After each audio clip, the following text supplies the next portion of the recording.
take your pants off in public. Adam Curry, John C. Dvorak. It's Thursday, July 20th, 2023. This is your award-winning Gibbo Nation Media Assassination episode 1574. This is No Agenda. Molesting the M5MN, broadcasting live from the heart of the Texas Hill Country here in FEMA Region number 6 in the morning, everybody. I'm Adam Curry. And from northern Silicon Valley, where I can say that when I was a kid, computers took a long time to boot. I'm John C. Dvorak. It's Crackpot and Buzzkill in the morning. Well, yes, when I was a kid, we had to boot the computer from a cassette tape. Oh? Yeah. Do you go that far back? Oh, yeah. Kansas City Standard. Kansas City Standard. Okay. I go back to the Sinclair ZX80, which I think is still... No, that's not that far back. That's still pretty cool. It's not. I mean, most people go, what? You know, the Commodore VIC-20, the precursor to the 64. The Commodore PET.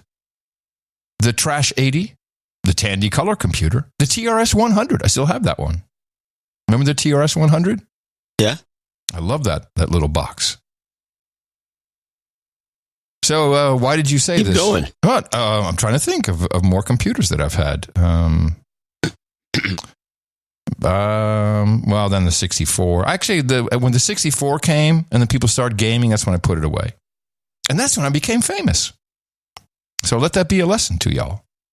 Put your computers away, kids. Yeah, that's the essential lesson, yes. Well, John, we've been talking about it. I think he's in play, to use Victoria Newland's terms. I think we're in play. Bobby the Op. That's his new name. Bobby the Op. Bobby the Op. Bobby the Op is in play, ladies and gentlemen. This guy there's a lot going on with him. I've tried to clean up his audio once again. You know, this is an interesting situation with his voice making it difficult for that. And I will use the word, I don't like using it. I'm going to use it. Fabulous Adobe product. Yes. Which just does a wonderful job of taking background noise out, taking out wind, taking out all these things. But this guy's voice is an anomaly to the software. So I got an even cleaner version. I put it through the software. The background noise is gone, but now you can't understand him because the Adobe product makes him sing into unintelligible language. Listen, tell me if you can hear this version.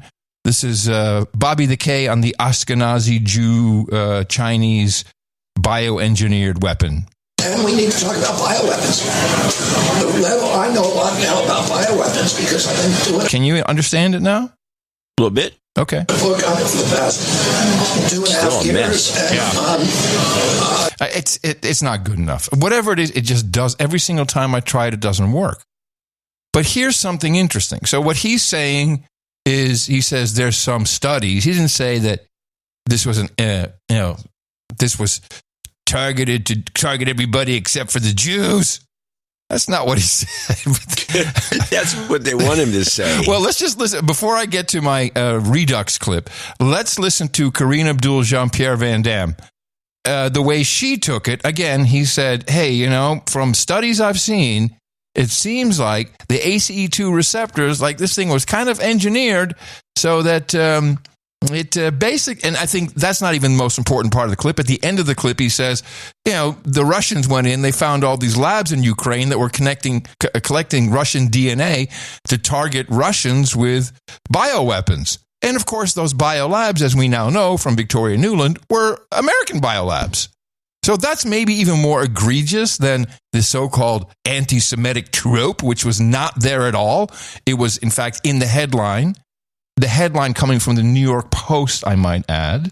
So there's part of a takedown there on behalf of the... It's all part of the thing. Yes, I mean, did you get the Naomi Wolf piece? I did. Okay. This Jewess agrees. Yeah. Nothing like a Jewess saying, I'm a Jewess and I agree. Jewess. There's a word that nobody uses. Of course not. Are you crazy? You can't use that. But a Jewess can. Good piece. And she deconstructed it perfectly. Here's Here's the White House spokeshole. The claims made on that tape is false. It is vile. Vile. And they put our fellow Americans in danger. If you think about the racist and anti-Semitic conspiracy theories that come out of saying those types of things, it's an attack on our fellow citizens, our fellow Americans, and so it is important that we essentially speak out when we hear those claims made more broadly. I want to quote something that the American Jewish Committee said, which is the assertion that COVID was genetically engineered to spare Jewish and Chinese people is deeply offensive. Now, why is that offensive? Why is it deeply offensive? And I'm so tired of this, anti-Semitic. He didn't say anything of the kind, which is, of course, lost to history because we can't actually play it anywhere in any media where you can understand what he's saying. You have to watch the video with subtitles because of the noise and his voice anomaly. Yeah, it was although it was a press dinner, but still private. Yeah. The offensive thing to me is this woman. Yes. And I'll tell you one reason why, and this is a little off the wall. But the West has been trying to eliminate Africans since the 70s, since the population bomb. If you read that book again, that book is not about having less kids in the United States, even though a lot of people took it that way. That book was about wiping out Africans. Yeah. So if there's going to be genetic targeting, it's going to be against Africans. Right. And she should recognize this. She's an idiot. And incredibly dangerous. Every aspect of these comments reflects some of the most abhorrent anti-Semitic conspiracy theories throughout history and contributes to today's dangerous rise of anti-Semitism. And so this is something that, this president and this whole administration is going to stand against when we hear that type of those false claims against Asian Americans, against Jewish Americans. We're going to continue to speak out, and we believe, and this is something that we just heard, it's important to protect the dignity of our fellow Americans. It's important to respect our fellow Americans, and so it is, as you can understand, the core principle of our country. Oh, blah blah blah. Does she address the fact that Biden snubbed Netanyahu in favor of this president character? No, of course she didn't. It's an anti-Semitic thing, if anything. It was kind of funny because, what's her face? Her face is Jayapal. So Jayapal made a statement about Israel being racist. Well, let's fix that. A top Democrat in Congress is apologizing after calling Israel a, quote, racist state during an event this weekend. Congresswoman Pramila Jayapal, the leader of the Progressive Caucus, said she meant to say that Benjamin Netanyahu's government has engaged in racist policies, not Israel as a nation. The Democratic leadership has released a statement of support of Israel. We're not anti-Semitic. Although everything the Progressive Caucus does is anti-Israel because, Palestine. But, okay. But you don't think that Israel or not Israel, you don't think anybody in that caucus likes any Jew, do you? I don't think so. I'm just so tired of it. Anyway, here's what's interesting. I'm tired of it. I can't take it anymore. I'm so tired. So I used Bingit.io. It's like, we talked about this. We talked about this in the very early days of COVID. We talked about this bioengineering aspect. Yeah, because if you recall, to remind people who may have been listening back in the day, it was initially thought that this thing was targeting Han Chinese, as you remember. Listen to this. We're going back in time here. So you all know it's back in time. Now, I don't know if this is true, but I read a report, and in fact, could be likely untrue because, you know the stuff I read and the people I talk to, that so far it really has only affected Chinese or Chinese Americans in our case, but Chinese.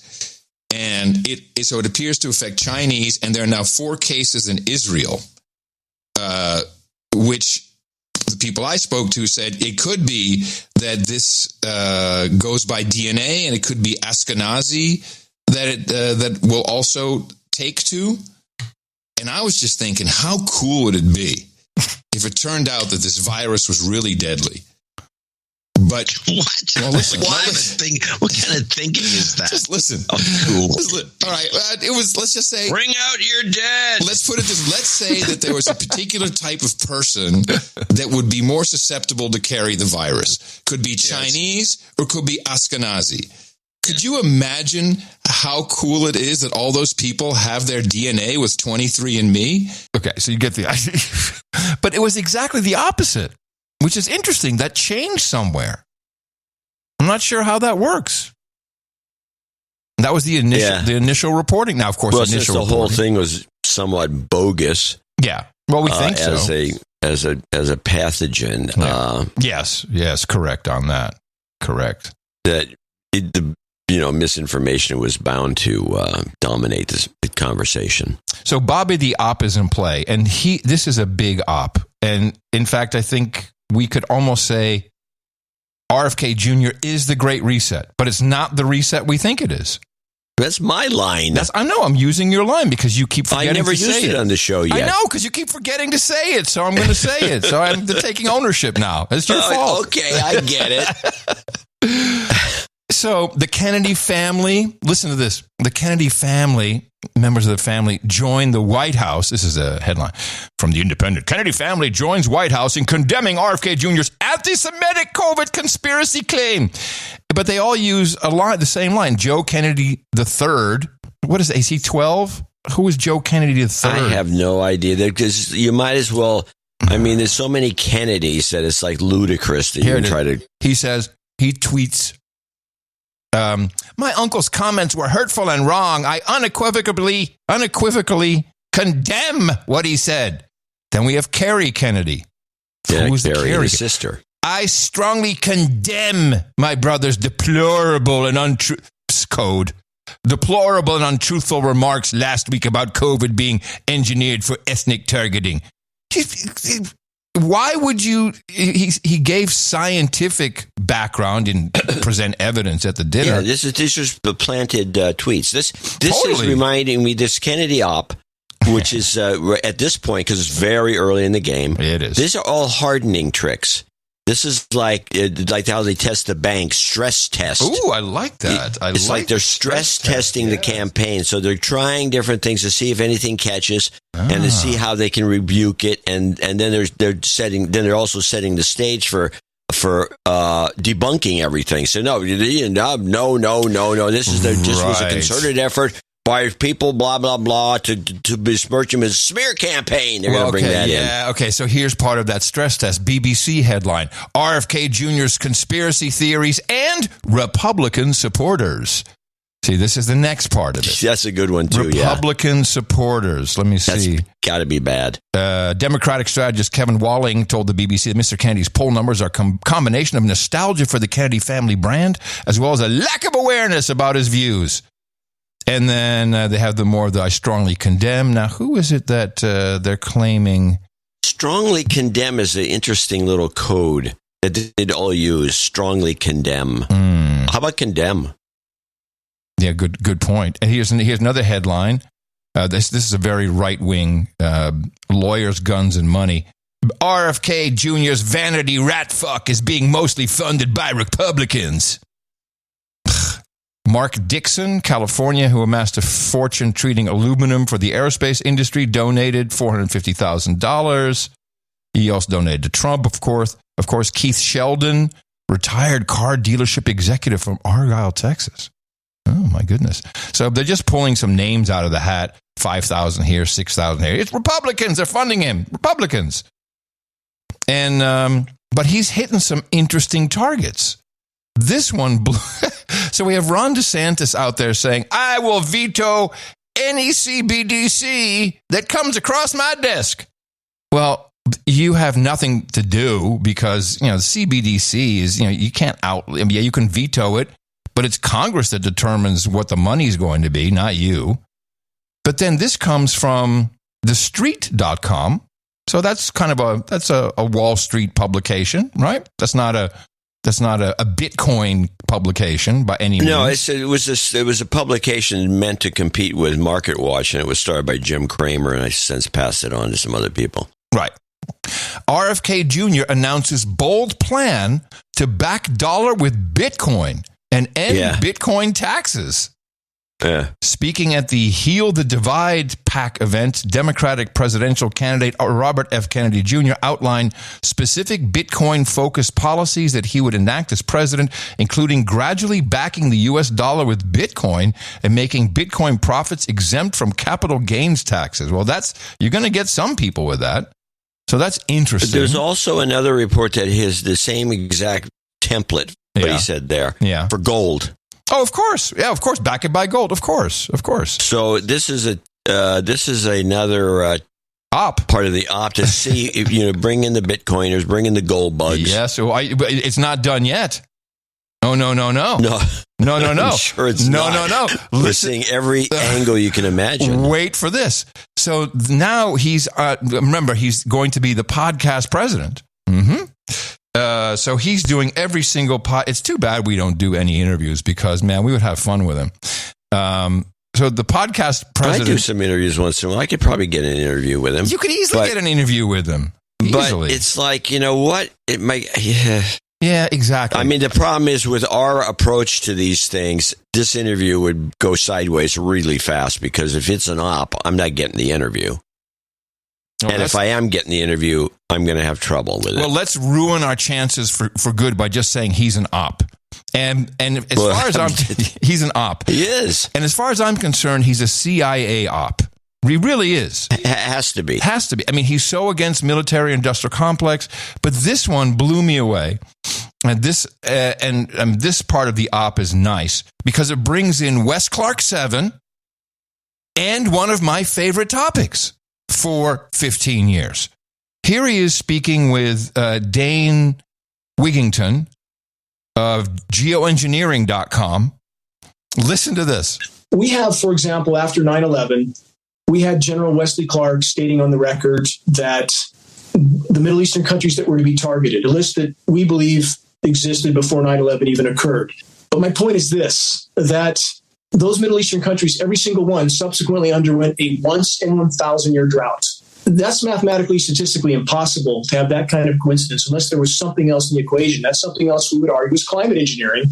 And to back that up, we have leaders of some of those countries, in the case of Iran, on the floor of the United Nations stating emphatically that NATO was cutting off their precipitation, destabilizing food production, thus destabilizing populations. We know that Iran's a target of NATO. It has been for a very long time. My mind is open to this. Is because Woody Harrelson one time was at my house and he was talking about this. This was probably 10 years ago. And I was saying, come on, that's ridiculous. That's impossible. And he said, come outside with me. And we went outside and we sat on a hillside and we watched these planes fly in a grid pattern, laying out this, a grid of contrails. And then it turned into clouds and we had a cloudy day. And I don't know, I've looked up many times since then and seen that happening. And I don't have a good explanation for it. But, the things that you're saying are consistent, are internally consistent, and they're consistent with things that I've observed. It's amazing to think that they can keep it that secret that well for this long, but I've seen them do that with other things as well. The thing that to me that is really kind of I'm not going to say dispositive, but really hard to explain is that I've seen all of this data that about the aluminum concentrations dramatically increasing in national forest lands and other places that are completely remote from any smelter. And as you say, aluminum, unlike mercury, precipitates out of the atmosphere within 100, 200 miles from a smelter. Oh, if you're on the West Coast and the nearest smelter is in, upwind smelter is in Japan or China, The aluminum, there's no explanation for all that aluminum, those aluminum concentrations in national forests on the West Coast. It doesn't make any sense. Wow. I am really high. He sounds a bit like that guy. So, of course, he's talking about chemtrails. And he's taking it to the aluminum. That's deep. And I hadn't even connected, I don't think, on the show ever to West Clark 7. So we can almost predict what's next. What is another? You already got the frogs are gay because of what they're putting in the water. What else we can almost predict what is? That's the atrazine. Yes, that's the easy one. Though that's not even something you can border. That's a real reality. I know, but you didn't hear Trump do that. No, Trump. He's not. No, exactly. It's like the guys. It's like some of these writers who write the 800-page book every year somehow. Trump doesn't have those guys working for him. 5G. I think 5G. That's a prompt from the troll room. I think it's a good idea. He could be on the 5G This tip. is a good time to use the troll room for what's up, what's next, what's on deck, as the term would be in baseball. I like 5G. I like that a lot. 5G should be on the list. Mm-hmm. Come on, what else? No, they have nothing. They're caught off guard. Oh, wait a minute! What? We have to do something useful? I don't know what to do now, man. I know weather machine. No, the weather machine. He basically just talked about it. Just talking about the weather machine, earthquake machine. HARP, you know, you put HARP. He's HARP, but I don't. HARP is it's all part of it. That's all part of the passe. Yeah, birds aren't real. Did somebody put that in there? Yes. Well, at least somebody on the chat room has a sense of humor. Aliens, UFOs. I'm not so sure. It's got to be a little more tangible than that. There's got to be something more tangible. Flat Earth? No, I don't think so.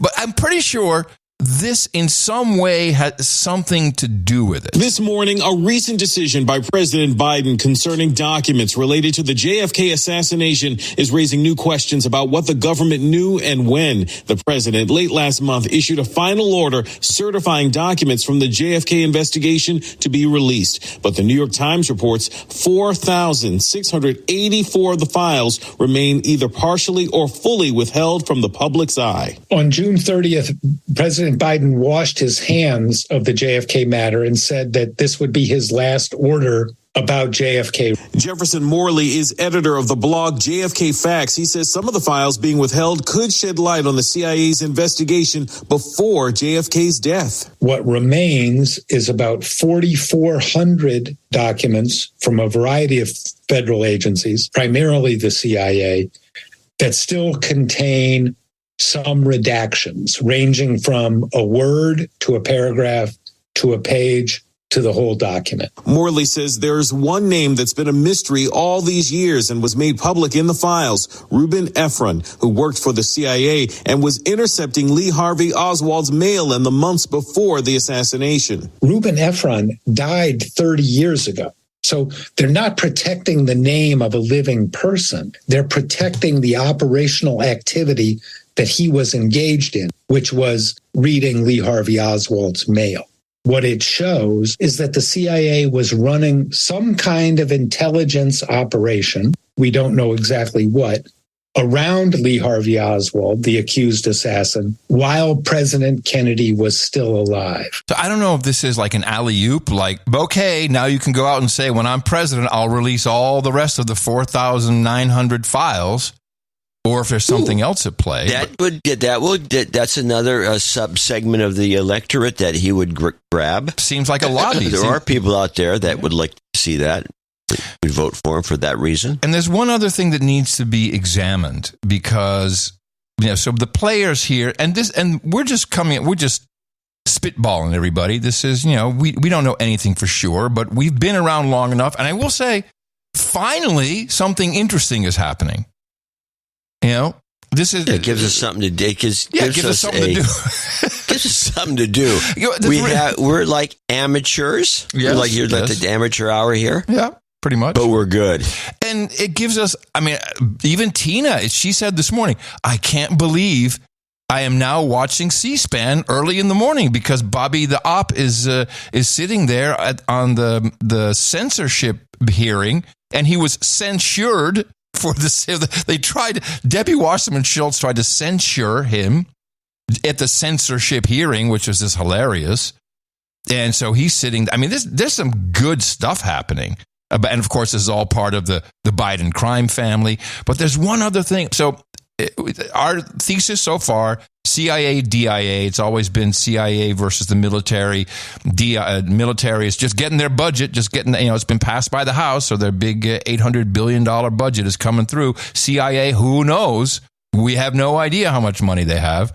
But And in fact, I have a series of clips coming on Ukraine and the CIA's involvement, which will maybe shed some light on this, because I have a theory. Okay, so I'll play one clip before that, and this is, I think, part of the Democratic Party op, because they have to do something.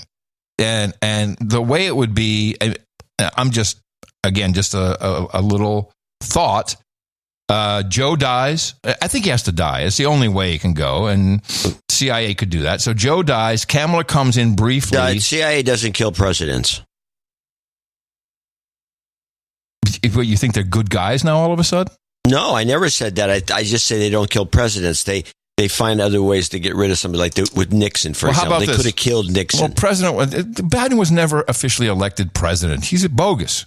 So maybe they can, whatever. Joe keels over. Joe exits stage left for whatever reason. Kamala comes in for briefly, just for a few months. But she'll have to run, and she has no chance.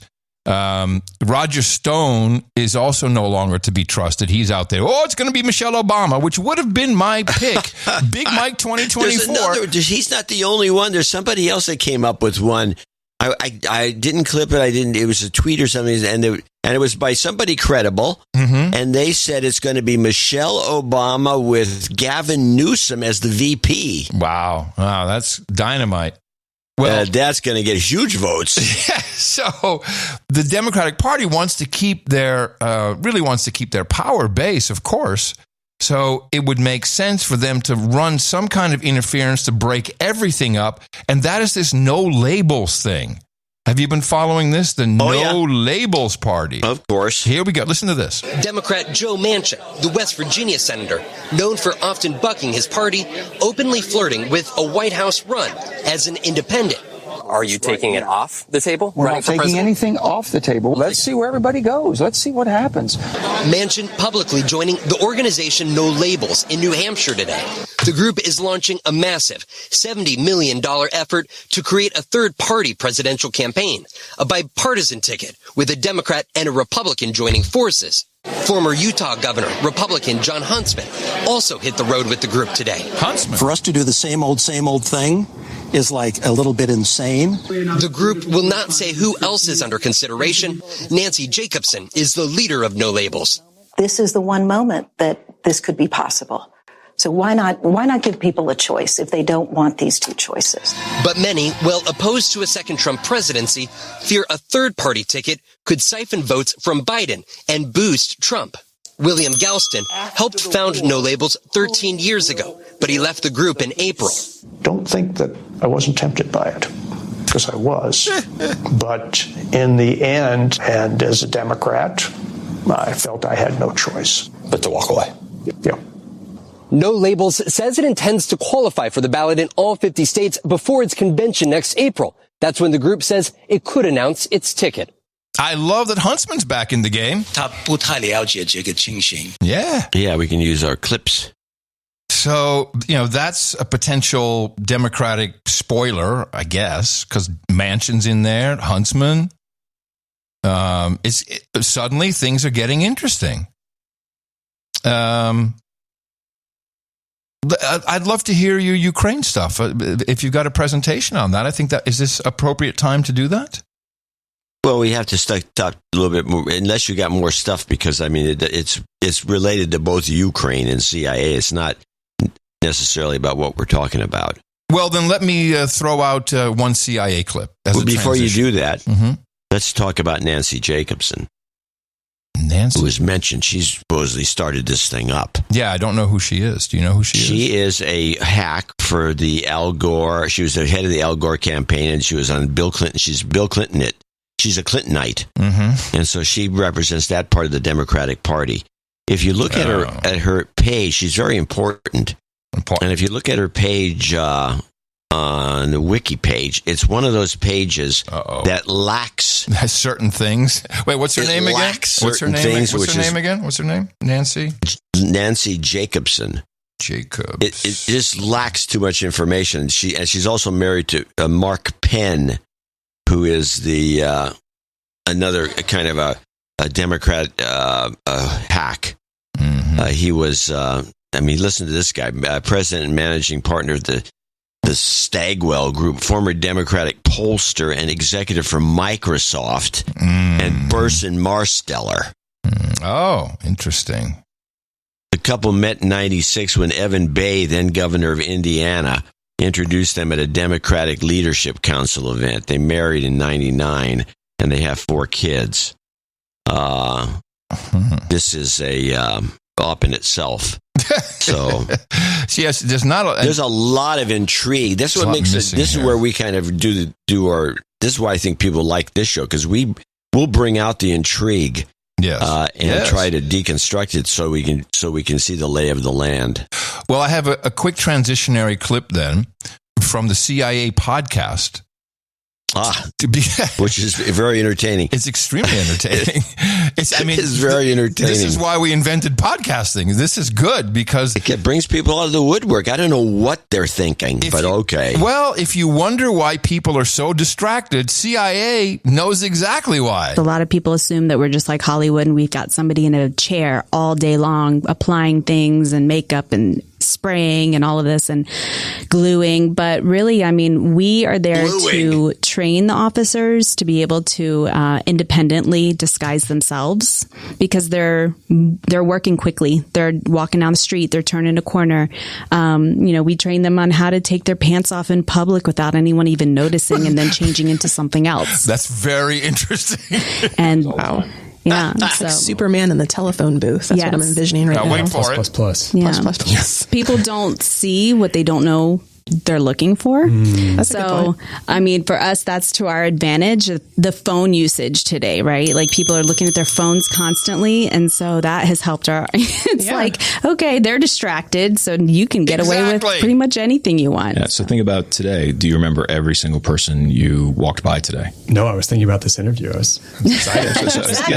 Everyone's distracted. Exactly. Like everyone is the most important thing in their own universe. And so we take advantage of that. And we also teach our officers to remember that mindset because it's very counterintuitive, especially if you're going to start taking your pants off in a crowd. Could you say that today is tougher than ever for disguise based on the amount of tech that's around, but it's also in some ways paradoxically better than ever because people are distracted, fixated on their phones? I think it's kind of better than ever. And also we've never been more important. Yeah. Because of the rise of technology. Arrogant much? Very arrogant. And the constant taking your pants off in public. What is that? These guys are they're sex fiends, and they're taking advantage of distraction, which everyone, on my screen, my phone, distracted. I can take my pants off. I take my pants off. CIA, learn how to take your pants off in public. It used to be jump out of airplanes, save the world. Now CIA, take your pants off in public.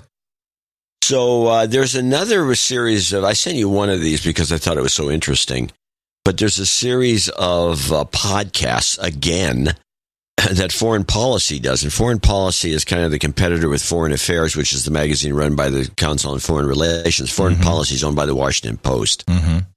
And they have a series of podcasts called I Spy. And they do about 8 episodes a year, a season.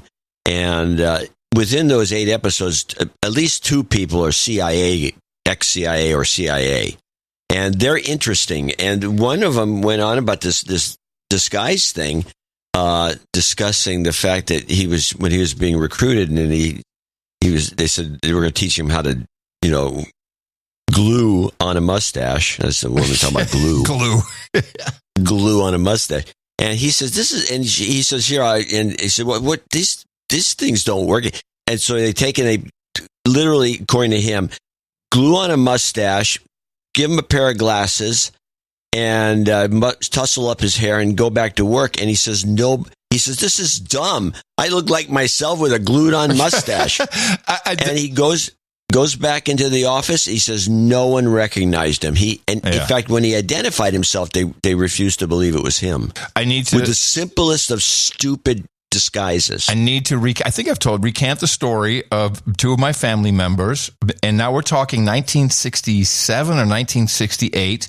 They're married, and the man brings home a new colleague from work.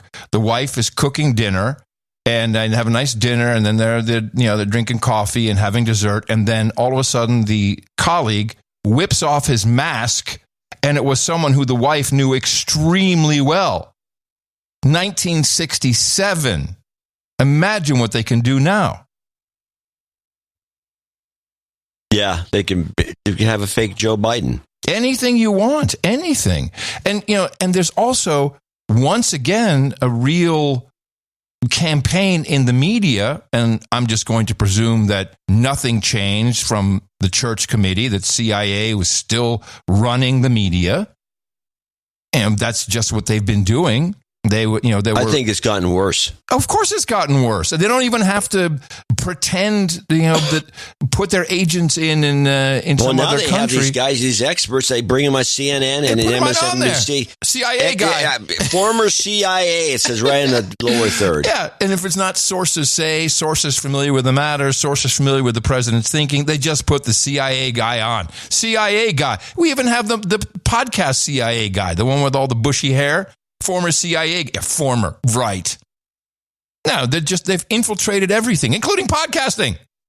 But now we get these anti-military industrial complex messages. A simple typo has misdirected millions of U.S. military emails to an African nation that's allied with Russia. Instead of being sent to addresses ending in .mil, they were actually sent to addresses ending in .ml. That is the designation for the African country of Mali. Some emails reportedly contained sensitive information. Always check the spelling. I mean, they're like Dumbos. I think that's purposeful. Put this story in. This is really funny. That's a very good catch. I think you're right. I think there's something going on in the CIA. Here's my basic theory before I play these clips on Ukraine. It turns out the CIA is more involved in Ukraine than we think. And I'm of the opinion. Let me play two clips before I give you I'm of the opinion. All right. Sources familiar with Dvorak's thinking. Yes. Yes, a little teaser there is what it amounts to. This is Bill Arkin, who's an investigative reporter, and he's an intelligence-oriented guy, so he tracks these things. Is he a spook? And he's on. You can play the Democracy Now! Clip if you want. Where is my... Warning. Amy Goodman clip inbound. So this is... Hold on. This guy, Bill Arkin... Now, this has to be a different guy. There's a guy on Wikipedia with the Gilligan's Island hat on. No, this can't be the guy. This guy, he lives in Sweden right now. Oh, okay. That's not the guy. So he's, and this is the intro to him. This is that we don't get into it in this first clip, but I had to play the intro because I wanted to give some basis for believing anything he has to say. A recent cover story of Newsweek revealed the CIA shuttling weapons into Ukraine using a, quote, gray fleet of commercial aircraft that crisscrosses Central and Eastern Europe. CIA personnel are also going into Ukraine on secret missions. According to one source, CIA agents are assisting Ukrainians with new weapons and systems. One senior military intelligence official told Newsweek, quote, the CIA has been operating inside Ukraine under strict rules and with a cap on how many personnel can be in the country at any one time, unquote. The CIA is also using Poland as its clandestine hub to coordinate its operations inside Ukraine. After the September 11th attacks, the CIA also used Poland to house one of its secret black sites where prisoners were tortured. We're joined now by William Arkin, senior editor at Newsweek. His investigation for the magazine is headlined, The CIA's Blind Spot About the Ukraine War. Today, William Arkin is joining us from Sweden. He's a prize-winning national security reporter. His books include Top Secret America, The Rise of the New American Security State. Bill Arkin, welcome back to Democracy Now! It's great to have you with us. Why don't you start off by telling us, in this many-month investigation, what you did, what surprised you most? And don't speak in sound bites. Hold on. It's Arkin with double A. That's why I couldn't find it. who owns Newsweek? And let me just preface this by saying Newsweek was, without a doubt, the spook weekly magazine of the CIA in the 70s and 80s. That's what all the spooks would read. So who owns It's IBT Media. Who is International Business Times? So who's that? Those are those guys. That's a group IAC. that That's Barry Diller. Yeah, I believe it is. No. It's not Homo. IBT. Who owns this? IBT is International Business Times. This is that operation that cropped up, I think, just before the Trump administration, and Business Times, I think, is part of it. But it is a messaging system. I don't trust it at all as news, as a medium. No. Well, IBT. Interesting. Okay. All right. International. Yeah. I mean, it could be still connected. I don't know. That's all right. It's good. It's just good to know. All right. Because now he's on democracy. This guy is obviously done some work. I don't know what the point of this whole thing is, but this report. And at the very end of what you played there, she says, don't talk in sound bites. What does that mean? She's never said that before. It was. Is she joking or no? It's because she knows this guy is an operator, and he is trained to talk in sound bites. She knows. His background. I think it's the other way around. I think that. I don't think so. Okay. Because I don't think he doesn't talk in sound bites. I think he's long-winded and she's just joking with him because she's familiar. So there's a familiarity with her and him. Amy needs to work on her humor. Oh, she blows. So let's go. She's no good. Amy blows. Let's be honest. So here he laughs about the soundbite thing and then discusses some of this. Thank you, Amy, for having me on again. You know, I worked on this question of what the role of the CIA was in Ukraine, and I wanted to know particularly whether or not all of the Hollywood rumors surrounding the agency, its possible involvement in the attack on the Nord Stream pipelines, its possible involvement in other sabotage attacks inside Russia, a lot of the news that I was hearing about the presence of the CIA on the ground and its covert assistance. I wanted to know how much of it was true. And I went down this path to try to get to the truth. What I came up with most importantly, and really this is most importantly, is that the CIA is an intelligence agency. And so its number one mission in Ukraine is to collect intelligence not just on what the Russians are doing, but also on what the Ukrainians are doing. And that's the biggest blind spot, as I identified, which is that the United States knows as little about what Zelensky is up to and what he's thinking and what his views are about the future as it does about Vladimir Putin and his future plans and intentions. And so this might come as a surprise to some people, but as my sources explained it to me, the reality is that Ukraine is not an ally of the United States. We have no treaty obligations towards Ukraine. And the United States is not at war with Russia. So this is a particularly unique battlefield in which the CIA is playing an outsized role, but it is playing an outsized role because the Biden administration has been firm in saying that the U.S. military will not be involved in any direct way in the fighting or on the battlefield or indeed inside Ukraine. All right, so here's what I'm thinking now. I like this.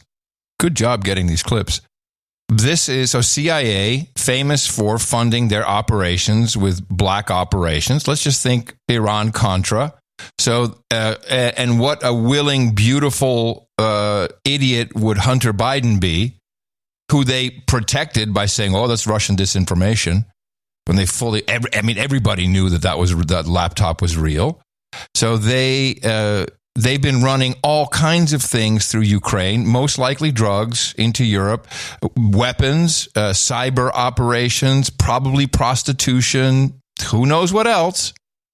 So it would make, and we know that the CIA director was all over there. I mean, this makes nothing but sense. Ukraine is one big corrupt piece of crap country. Everyone's known this for decades. It makes nothing but sense the CIA would use close to my thinking, and my thinking is the following. We'll play the third clip in a second. I got 6 of them. No. The drug, we always knew that the CIA never got enough black funding from our own government. No, they were quite pissed off. That's why Iran can't. They never could get. Then they could just can't get enough money. No. So they took over a lot of the heroin trade because they got a podcast to support. So they got the podcast value for value, people. Yeah, they took over the heroin trade, which I'm sure ran through. Anything could run through Ukraine. Anything. So but the heroin trade has been ruined by fentanyl. Yes, they need another source of income. Mm-hmm. What's better than dealing arms? Right. Yeah, that's what they do. And so they're so we're talking about we're throwing all this money at Ukraine, and we can't really keep track of how many anything. We can't keep track of. No, we're probably setting up the next theater, which is Africa, where all these arms are winding up. We're thinking that these things are we're creating a gray market for arms. Well, who better to deal the arms and take the piece of the action, which is substantial, than the CIA being over there just kind of hanging out and then making sure that they're part of any monies that just all of a sudden appear. And they corrupted all of Washington through Hunter Biden. They pretty much did in a funny way. Yeah. Let's go to clip 3. So you have this situation where the CIA's primary mission, which is to figure out what it is that the Russians and the Ukrainians are doing, as well as now its augmented mission, which is to play a greater role in the provision of arms to Ukraine, a greater role in counterintelligence, a greater role in corralling all of the neighbor states to Ukraine so that they stay firmly engaged in the war. Some countries of which the domestic population is not as enthusiastic about war with Russia as is, say, for instance, Poland. That this role really stretches the CIA quite thin in terms of what it's doing, but also it's got its hand in a little bit of everything. And I would say that I would give it low marks on understanding the intentions of Putin or Zelensky, very high marks on understanding what's going on in the battlefield. But the most high marks are in moving the billions of dollars worth of weapons that the United States and NATO has pledged to Kyiv. Okay. So let's just stay on the weapons for a second. I'm just going to interject since you have 6 of them. The call was made Monday by actor George Clooney and author John Prendergast, who also served on the National Security Council under President Bill. Prendergast, that's the guy. That's the guy. That guy. He's the handler. They said there was an unprecedented opportunity to counter Russia's influence in Africa by going after Wagner. You've got something going on and you need a distraction. Call Clooney. Call Clooney. Clooney is a spy. Well, so Clooney. So all of a sudden, Clooney I thought shows that he up. got out of this idea. Well, they're calling him in. They're calling him back. They're calling him. Poor and they wrote guy. this. He can't like this. And they wrote this in a column for Economist magazine. Oh. Mm-hmm. Yeah, that thing. So clearly the weapons are. We know the weapons are moving to Africa, but there's all kinds of war going on, which is great. It's great. It's great.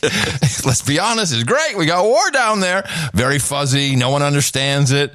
That would be I do have a couple of clips about the war going on down there. Ukraine is over. They've got to end this Ukraine thing. And not as long as there's a conduit for guns and money.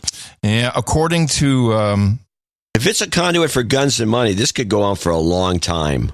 Die Welt quotes Petr Pavel, Czech president, and a retired army general that Ukraine, this is from, where's this from? Eurointelligence.com, that Ukraine has about 6 months to finish the job, not because of the winter weather, but introducing political events, elections in the U.S., both in Russia, Ukraine, territorial gains Ukraine will have made by then will form the basis of a negotiated armistice with Russia. Die Welt noted that this was one of the few unscripted comments from the NATO summit in Vilnius. So okay. Well, then we'll look at the 6 months timeline. Mm-hmm. When is that? Can that be? It'll be just about Christmas. It'll be the Christmas miracle. truce. Christmas miracle. The Christmas. Yeah, there'll be some Christmas angle. Christmas miracle. Christmas miracle, everybody. Cool. Re-elect me, your President Joe Biden.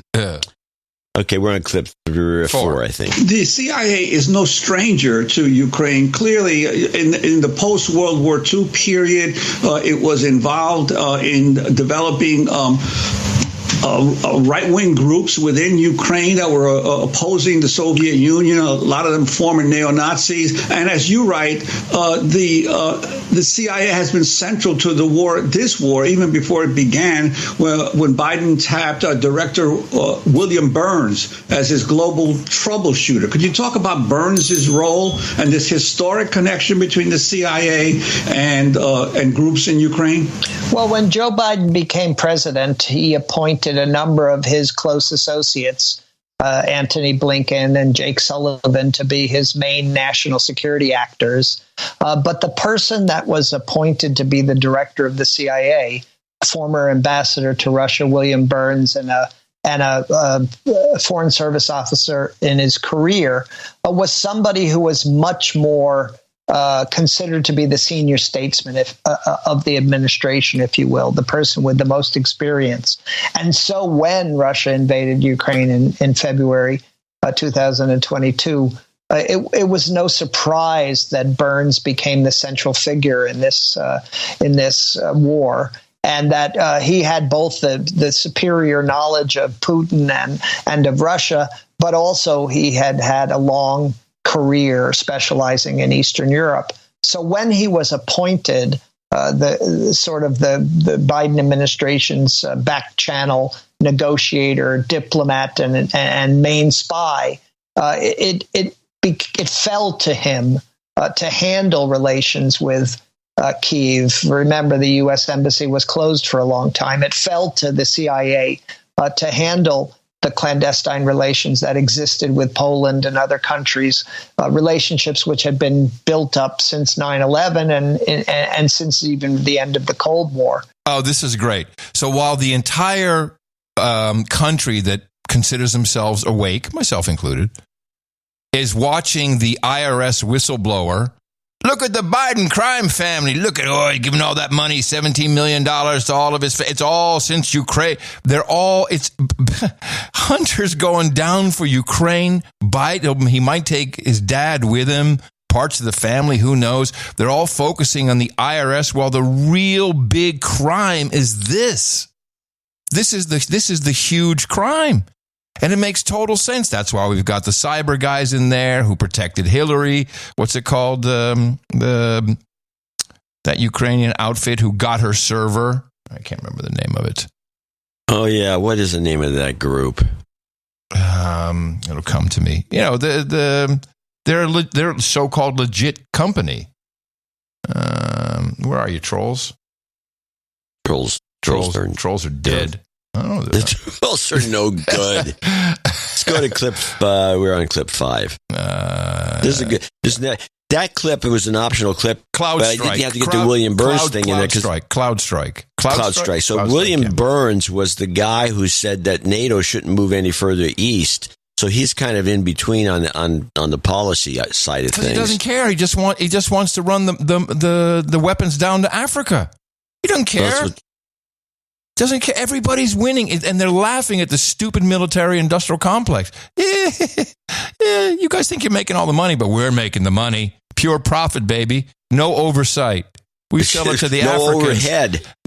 And by the way, you guys actually have to develop machine tools. We don't have to do any of that. Yeah, and by the way, you numbnuts are sending emails to Mali. We're selling them guns. Dumbos. Yep. I like it. There probably is some disdain in that at that level. For sure. All right, clip 5. But it's not altogether clear that Zelensky has full control over the Ukrainian military or the Ukrainian secret services, nor is it necessarily the case that the United States is in a position to really exert much leverage against Ukraine at this point. It's like too big to fail. that the United States has invested so much in the Ukraine war that it can't really credibly say to Zelensky, if you don't do X, we're going to stop supplying you with arms. It's just not a tenable policy anymore. So the CIA represents these many interests, the interest not to escalate with Russia, the interest not to have Russia resort to the use of nuclear weapons, trying to understand what Putin's position and Putin's thinking is. But at the same time, it struggles with the question of whether or not it understands well enough what it is that Ukraine wants and also what it is that Ukraine will accept beyond its public rhetoric in trying to end the war. Okay. All right. Well, that was a nothing clip. So that was kind of, I agree. It's like, all right, yeah. There may have been something there. But the next clip is kind of more interesting because it introduces some facts, if true, that are disconcerting, to say the least. U.S. intelligence also believes that the Russians, the FSB, the Russian intelligence services themselves, are not really privy to how the arms are moving into the country. That they're not they don't really have the intelligence ability to track arms as they're coming into Ukraine. And as a result of that, the CIA insists that this is a secret, that it's an actual secret of the divulgence of which would have a deleterious effect on national security. We were willing to not mention the countries and not mention the name of the airline that's involved. But the truth of the matter is that it's quite interesting that the assessment of the agency is that the Russian intelligence is very limited in what it can see.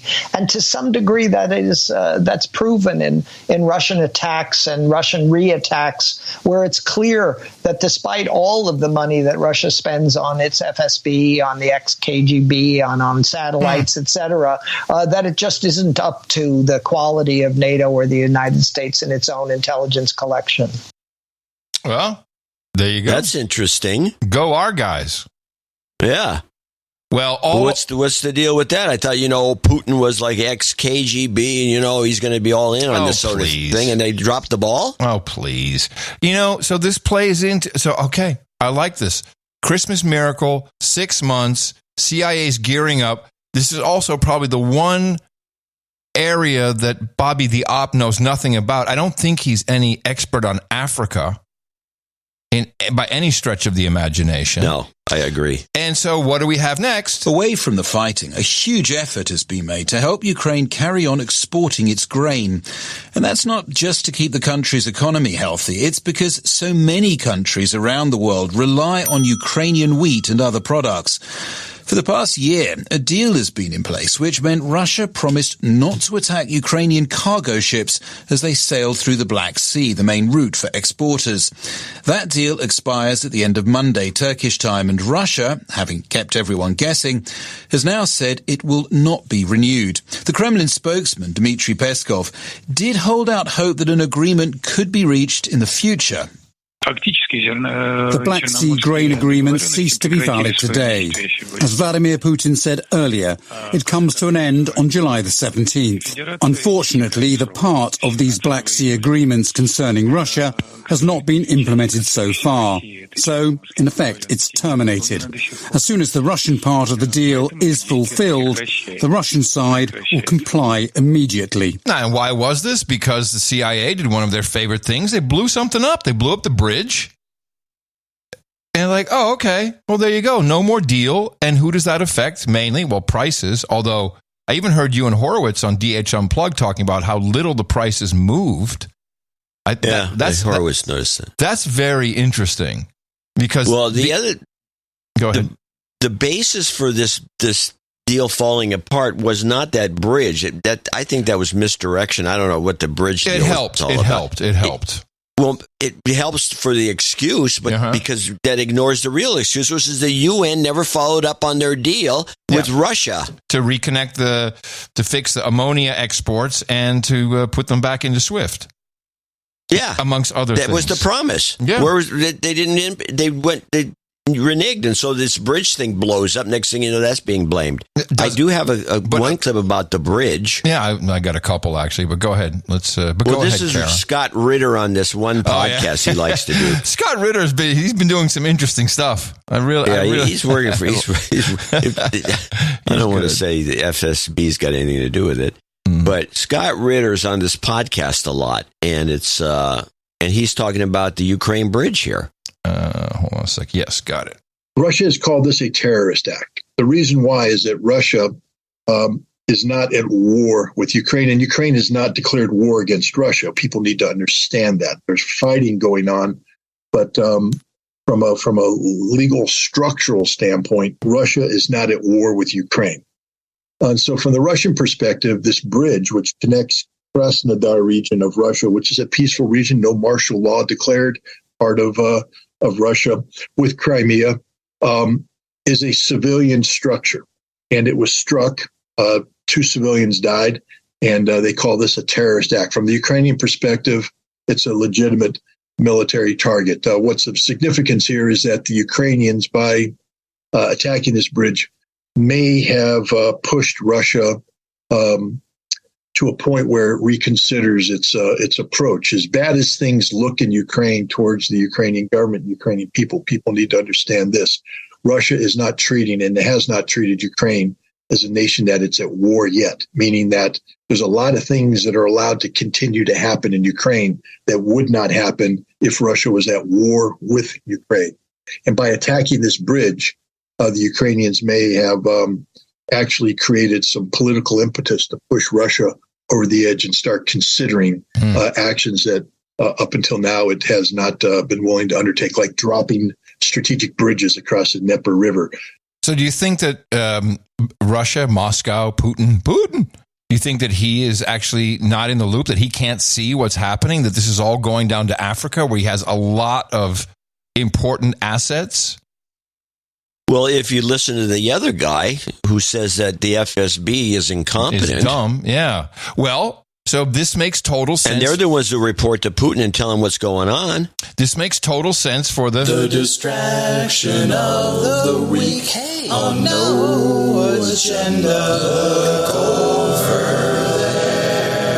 So while we're moving guns down to Africa, where Al-Qaeda is now fighting ISIS for some reason, I mean, it's the craziest stuff in the world I've heard going on. We have the CIA broadcasting systems doing interviews. Oh, of course, it's the Pixie Girl, the spook extraordinaire. Do you solemnly swear? Special Agent Joseph Ziegler is a 13-year veteran of the IRS, a registered Democrat, and until now, a confidential whistleblower. I do. Today, he publicly testified about his role investigating the president's son, Hunter, for tax crimes. I'm the main case agent. I worked 95% of this tax investigation. By the way, now that I think about this, have you seen this guy? This Ziegler guy? Looks like a spook. There's your glued-on beard. Yes, it looks like a spook. Nice to meet you. In an exclusive interview with CBS News, Ziegler told us he believed the evidence he gathered during the 5-year probe supported multiple felony and misdemeanor counts, including allegations Hunter Biden wrote off personal expenses as business payments. Hotels he was blacklisted from, payments that were made to escorts, payments that are made to no-show employees. Ziegler said he drafted this memo recommending Justice Department prosecutors charge Hunter Biden accordingly.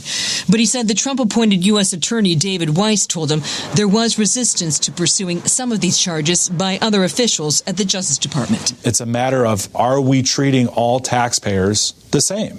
And in this case? And in this case, no, I don't think so. By the way, this interview, if you really look at it, all her questions were asked later. They were all noddies and pickups. It was not a real-time interview with the guy. Today, Democrats push back on claims of preferential treatment. There is no evidence that Hunter Biden has received any kind of official favoritism in this prosecution for being Joe Biden's son. But Ziegler described to CBS News a series of roadblocks that included his efforts to interview Hunter Biden's adult children about the legitimacy of his tax deductions. What did the assistant U.S. attorney tell you? That's going to get us into hot water. Ziegler also told us prosecutors would not sign off on pursuing leads that might involve President Biden. Anytime we potentially wanted to go down the road of asking questions related to the president, it was, that's going to take too much approvals. We can't ask those questions. It's a politically sensitive case. Wouldn't it require additional approvals? Yes, I do understand that, but it would be like, well, let's think about it. Let's put that on the back burner, and it would now move down to item number 50. I got to tell you, I was looking at this interview, and there's a couple of clips on it on Twitter. And I'm come from television. I noticed this immediately. These are all noddies. These are all questions she's asked. She may have had the real interview. She may have done that with him, but for some reason they decided maybe the lighting was off. I can think of a million things, but it seems like it's such an obvious CIA thing to do, to meticulously edit it together. You didn't ask the question just right. Why don't you just pick that up, just get a little better question, because we really need to psyop the American people. And it's very effective. The things they're saying, well, not everyone's treated right. Everybody in the world who pays taxes in America is like, yeah, screw those guys. What's happening in Africa? Ziegler described to CBS News a series of roadblocks that included his efforts to interview Hunter Biden's adult children about the legitimacy of his tax deductions. Can you stop? What did the assistant? You back it up again.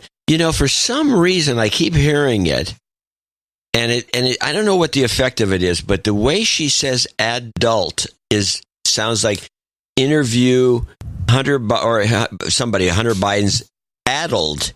ADD, addled, like disabled. That's like, funny. Like Biden himself is disabled. Joe Biden is addled. I was just looking at the troll room, and Digit Up and Bull Moose both posted that before you even said it. Listen again. Ziegler described to CBS News a series of roadblocks that included his efforts to interview Hunter Biden's adult children. You're right, adult children.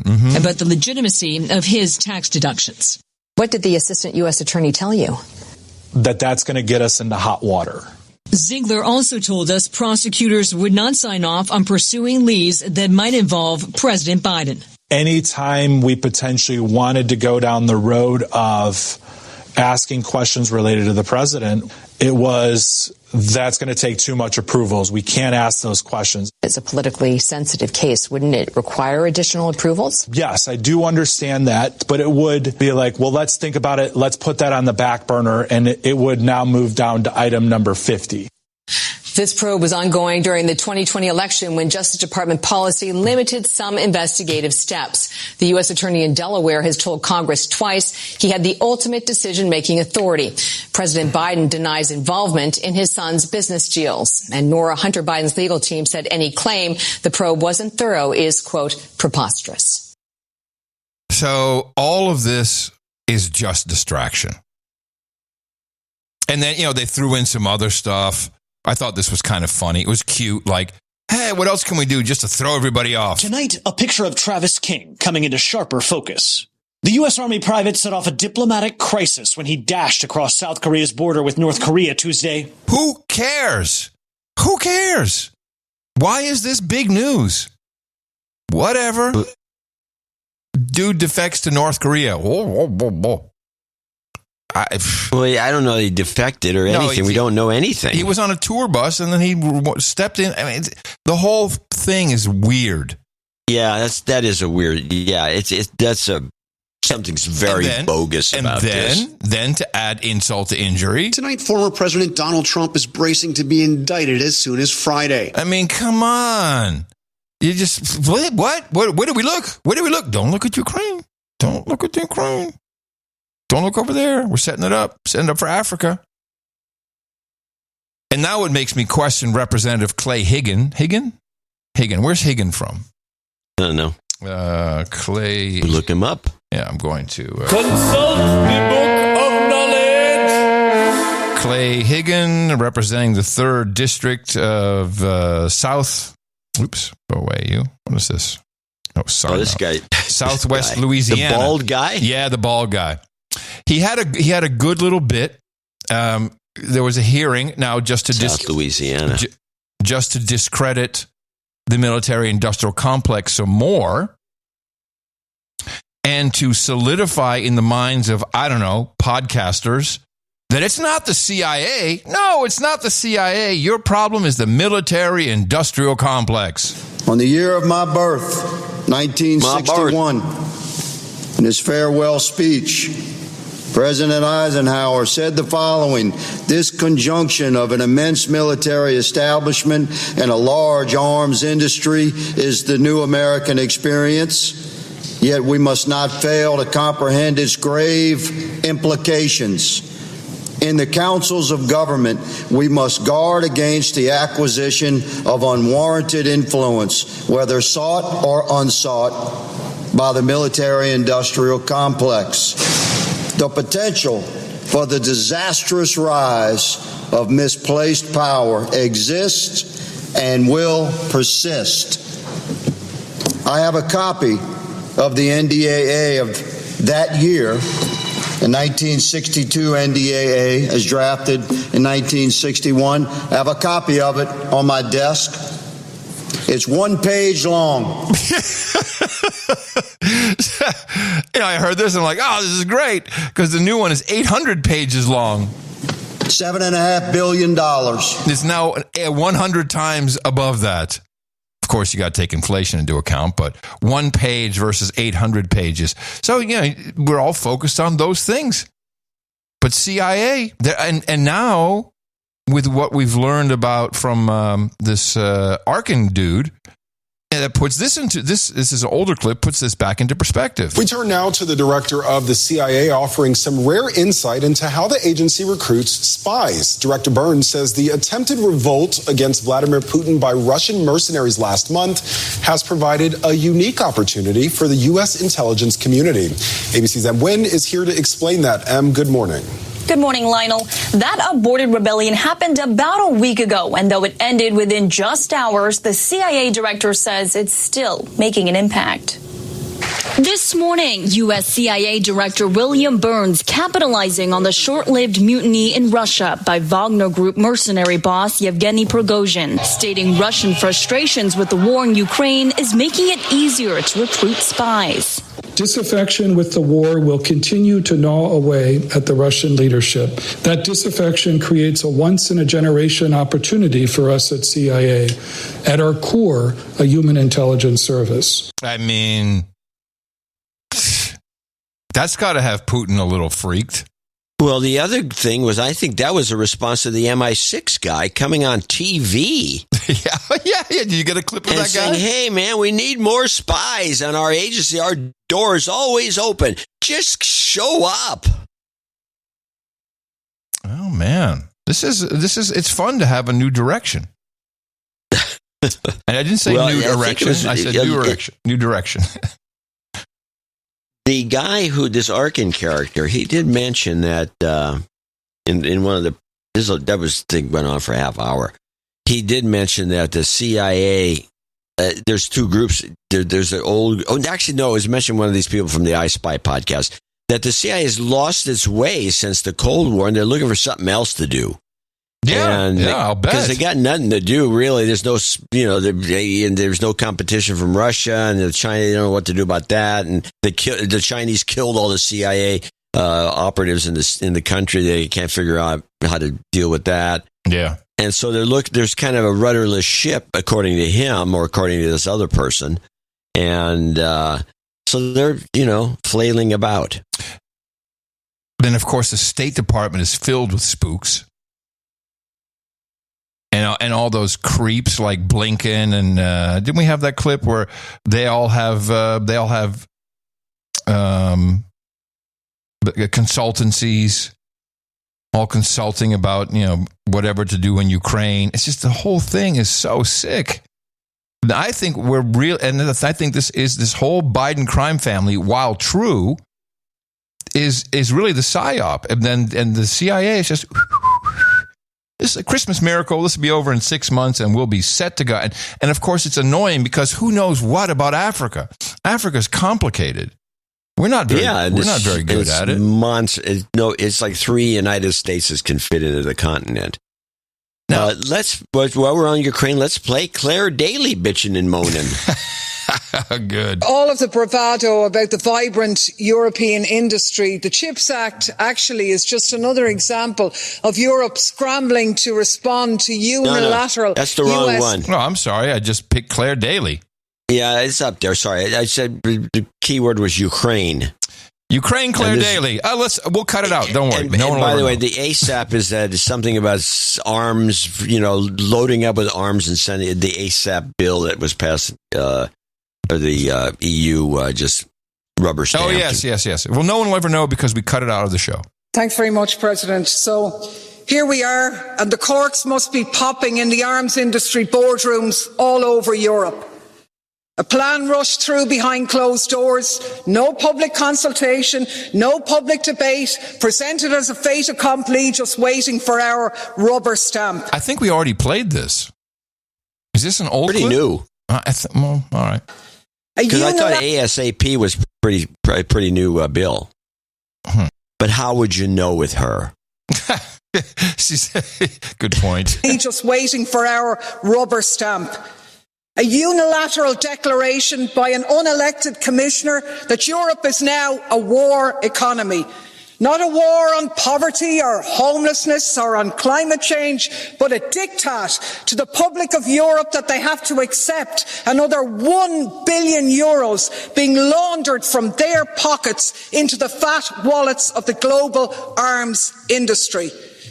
The workers in those factories have to suck up the suspension of the Working Time Act, and if they don't, they'll be brandished as traitors or Kremlin agents. And if that wasn't bad enough, it won't be just our arms industries, because our friends in the US and Israel can dip into the pot, flog off bits to their European counterparts who'll do the final assembly, put a stamp and a premium on it, and it's champagne all round. And why wouldn't it be? At 3,000 to 4,000 euro per shell, and the workers of Europe are expected to pay for 1 million of them. It's absolutely outrageous. If you really cared about Ukraine, you'd be pushing for peace. But the EU hasn't lifted a finger to push for peace in Ukraine. In fact, it's done everything to escalate the conflict and prevent peace. Because for the EU, it's all about the war profiteers. And the catastrophe in Ukraine is nothing more than a global opportunity for your friends. It's an absolute disgrace. It's about time you started to work for peace. Yeah, well, good luck with that. You missed the end. What did he say? Next. Well, I have one more clip and we'll take a break because we got a lot of fun stuff to talk about. If this wasn't fun enough, all of a sudden, out of just, thinking State Department, CIA, let's just think Hillary Clinton. Let's bring Clinton in. For some reason, Anthony Weiner is out on podcast land. What? Exactly what I said.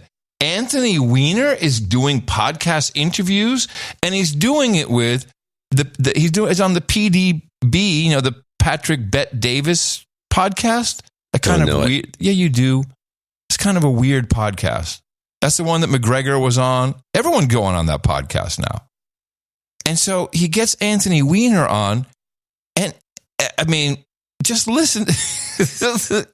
Weiner's the guest. Listen to what this guy does to him. When you go through the list of people that have been close to Hillary Clinton and the Clintons and the Deadpool, this is not a conspiracy. You got the names of James McDougal, Clinton's convicted Whitewater partner. So he's going through the body count, the Clinton body count list. The Clinton death kill list. Yes. Died of an apparent heart attack.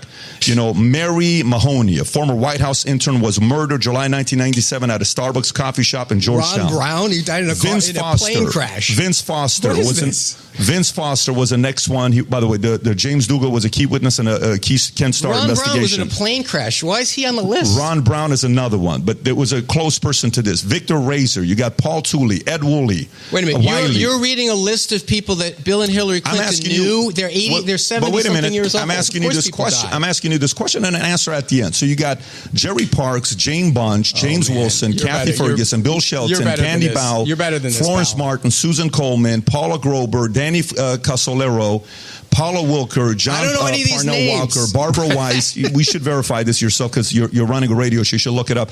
Charles Meisner, Dr. Stanley Hurd, Barry Beal, Barry Seal, Johnny Lawhorn. Can you read me the URL you're reading? Can you read me the URL you're reading? We'll send you the most credible source you can look it up. Let your listeners know what you're reading. We'll put the link below. Just tell me so I know where to respond to. Friday, Kevin Ivey, Dan Henry. Keith Coney. And these were part of the Ivy Henry case. Keith McCaskill. What's the Ivy Henry case? You can look it up. Ivy Henry case. So Gregory Collins, Jeff Rhodes, James Milland, Richard Winter, and then you got the close bodyguards, Major William Barkley, Captain Scott Reynolds, Brian Hanley, Tim Sable, General William you Robertson. don't even know what you're reading a list of. How is this Densberger, Robert Kelly, Colonel Gary Rhodes, Steve Wills, Robert Williams, Conway LeBlue, Todd McKeon. I'm done. In the show? It's 46 names. And of what? Can you read me the list? Can you read me the URL so I know what you read a list of before I answer any questions about it? When I finish this, stillindthestorm.com. You can look it up. Stillindthestorm.com. This is your big moment, guys. Yeah, so you can go. And by the way, ads about chemtrails at the end of it. He hasn't even asked the question. He's just reading the article. He's reading a list of names. So, he hasn't even asked the question. It's a list. The fact that you're getting nervous is an answer. It's not nervous. This stuff makes me sick when you read it makes us sick as well. It also makes us sick. It doesn't. It obviously doesn't. Because the establishment makes us sick. You start the question by reading a list of well-founded Your reaction is an answer. Conspiracy. I know these things make me sick, and people Your have gotten reaction killed. Is an answer. Someone went into a pizza parlor in Washington because they believe this shit, and you're making an echo chamber. Your reaction is an answer. So let me go to it here now. Why is Weiner out there, and why is he defending the Clintons on this? Why is he anywhere? Carlos Danger. So if some guy comes out, say I go on this podcast, I'm associated with the Clintons. Yeah. And this guy starts reading this list. First thing I'd say, well, you can read this list all you want. Most of what you're going to claim has been debunked. I mean, they just say something like that. It's been debunked, and I have no idea about any of it. I'm not dead. Yet. And that's what you would say. You say yet, and I'd say, yeah, well, because that's very funny. You're humorous. You're really funny. You got me laughing. Your reaction is an answer. And with that, I'd like to thank you for your courage. Say in the morning to you, the man who put the C in the Clinton body count and the Christmas miracle. Say hello to my friend on the other end, ladies and gentlemen, Mr. John C. Dvorak. In the morning to you, Mr. Adam Curry. In the morning, ships, sea boots, and graphene, the air, subs, in the water. And all the dames and knights out there. In the morning to all of our trolls in the troll room. You can find them at trollroom.io. Put your hands up. Stop moving around. I'm going to count you. Stop. Just scurrying around. 2101. 2101. Wow. That's big, right, for Thursday? For Thursday, yeah. All right, we trolls. should get like 1,800 on Thursday. Yeah, so we're above average. Fantastic. The trolls are at trollroom.io. You can go there just with a web browser. What we recommend is you go to podcastapps.com, get a brand new podcast app. Podverse is the one that gives you an alert when we send out the bat signal. You tap that, and of course you can import all your existing podcasts. You get No Agenda there, and then you get the Troll Room chat with the live stream. If you're using Fountain, it has the live stream as well. What are you drinking today, John?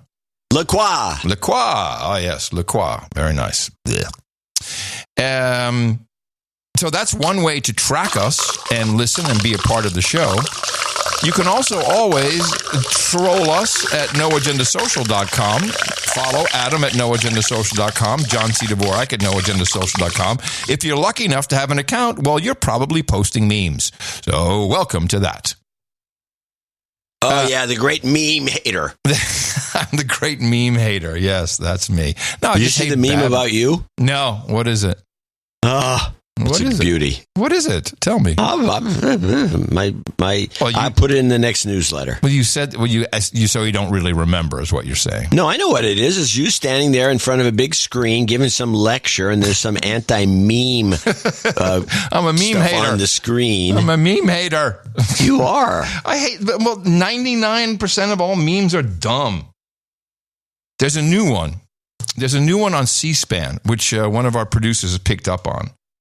And I have not clipped it yet, but I think it's a Reddit meme. And instead of saying good morning, people say good morbid. Good morbin. Morbin. Good morbin.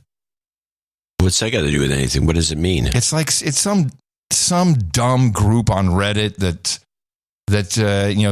I guess they're more morbid. They think the world is ending, and so they say like we have in the morning they have good morbin.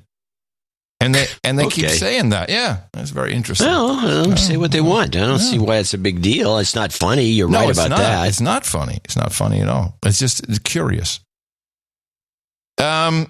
Thank you all very much for supporting us. I think the passionate plea I made on the last show, and my mistake, because I'm sure we're going to have a lot of long notes today, but people certainly stepped up. In fact, because this is value for value. Value for value means whatever you get out of the show, please just send that back to us in time, talent, or treasure. And I'll give you an example. I was allowed to read this one. We never read anything under $50, but we got a note, 3333. Hey, Adam and John, I discovered your show listening to Canary Cry News Talk. You guys are my favorite podcast now. I'm always laughing and cheering you on with the analysis and hilarious commentary you bring. I know it's not a huge donation, but for now, I'm committing to be a monthly donator to you guys, giving the $33.33 per month. Thank you for all of your hard work pilfering through the news to keep us in the know. I appreciate what you do, and I want to support it. God bless. Denise, who's a teacher for the deaf and hard of hearing. Matt Long, actually kind of a famous guy here in Fredericksburg. He does a morning show from 9 to 10 on Patriot FM. He said, hey, I heard you that no one in Fredericksburg is donating to the show? Oh, that's right. Yeah, the Fredericksburg plea is what I called it. So he chipped in with $10 a month, I think, is what he's doing. Yeah, that's good. And it's not about the amount. It's just the fact that you do something. So now we're in that seesaw effect where it'll be great today. It'll be crap on Sunday. It goes next up and show, dud. Then it big again because we bitch and moan. Yeah, it would be great if everyone would just kind of even it out. But we appreciate it. Thank you. I mean, the treasure came in great today. But we also have people who commit their time and their talent, and the artists are always there for us in droves, bringing us many, many choices to choose from. We believe this is an important piece of the No Agenda promotional system, which includes the newsletter. Sign up for the newsletter if you have not already. Every single show notes has a sign up for the newsletter link. This will help you remember to listen to No Agenda. There's a lot going on in your world. It's easy to forget. Yeah, not everyone's thinking about the show all the time. I'm happy that we have a local radio guy. Yeah, I'm going on a show on Wednesday even to promote it even more. And I'm going to... Oh, good. Well, then scold the locals. Fredericksburg. Scold the locals. Hey, Laura Logan, why aren't you donating? And Roseanne Barr, she's here, I think. And the Moms for Liberty. Moms for Liberty are a little mad at me. Oh, yeah? Why? I know Adam doesn't believe in adrenochrome, but it's real. By the way, time for our donation clip. I'll play it now. People have pointed out to me that... where was it now? I thought I made this clip somewhere. That adrenochrome is indeed real, okay, Yeah, I know it's a chemical, yes. Exactly. And it was prominently featured in the book and the movie Fear and Loathing in Las Vegas, which I did not see. It's with Johnny Depp. But now I'm going to have to see it, but I do have a clip, 32 seconds, of this mention, which is from the, what's his face, the author? Who wrote that? The crazy Hunter guy? S. Hunter S. Thompson. Yes, Hunter S. Thompson. And here is Johnny Depp's portrayal of it in Fear and Loathing in Las Vegas. As your attorney, I advise you to take a hit out of the little brown bottle in my shaving kit. You won't need much. Just a tiny taste. What is this shit? That stuff makes pure mescaline seem like ginger beer, man. Ginger beer? Adrenochrome. Adrenochrome?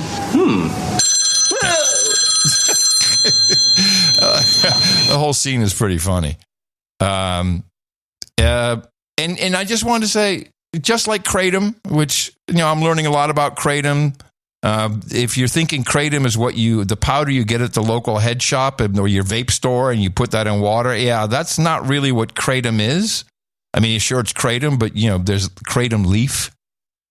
I'm willing to try some adrenochrome, so send it to the P.O. box. If it's so prevalent in society since Hunter S. Thompson, someone's got to have some. I'll try some adrenochrome. There's got to be a little brown bottle somewhere, especially in Fredericksburg, where you got all those ladies. Fredericksburg. Give me some Fred adrenochrome. I'm ready to try it. I'm not afraid. Yeah. So let's try it out. Let's see what the big deal is all about. I've never been one to step back from an experiment for the show. Yeah. So let's hear about it. Yeah, let's hear about it, people. Meanwhile, let us thank the artist who brought us the artwork for episode 1573. We titled that For No Youth, which was a fun title about the four things the youth in China are no longer doing. What were they again?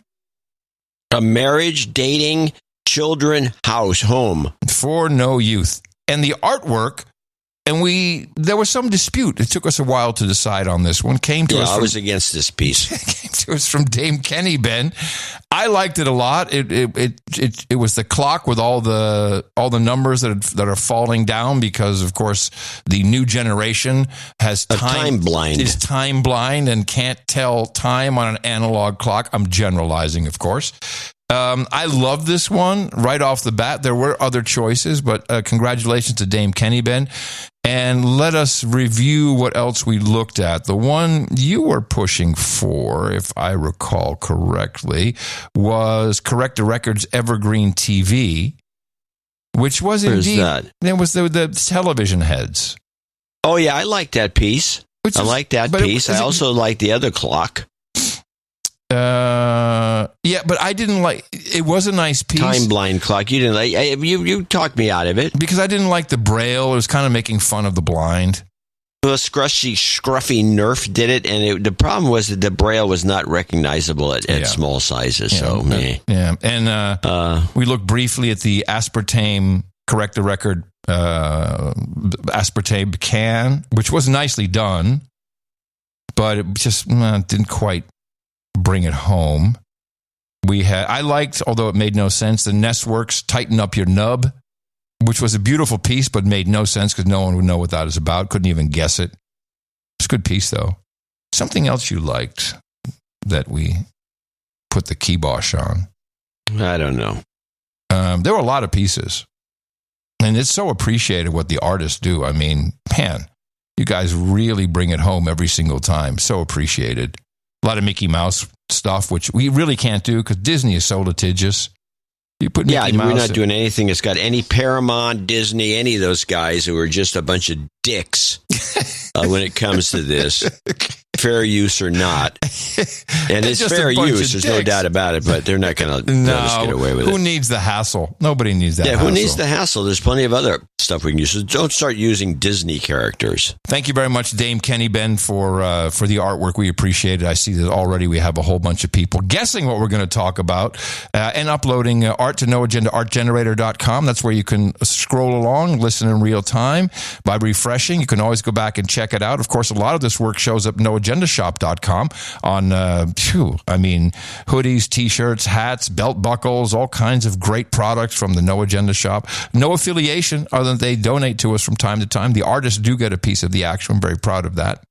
And then we love having some treasure. Nice treasure came in today. It's been a long time, but Gene Harris from Winter Park, Florida, decided to come in with a show number donation.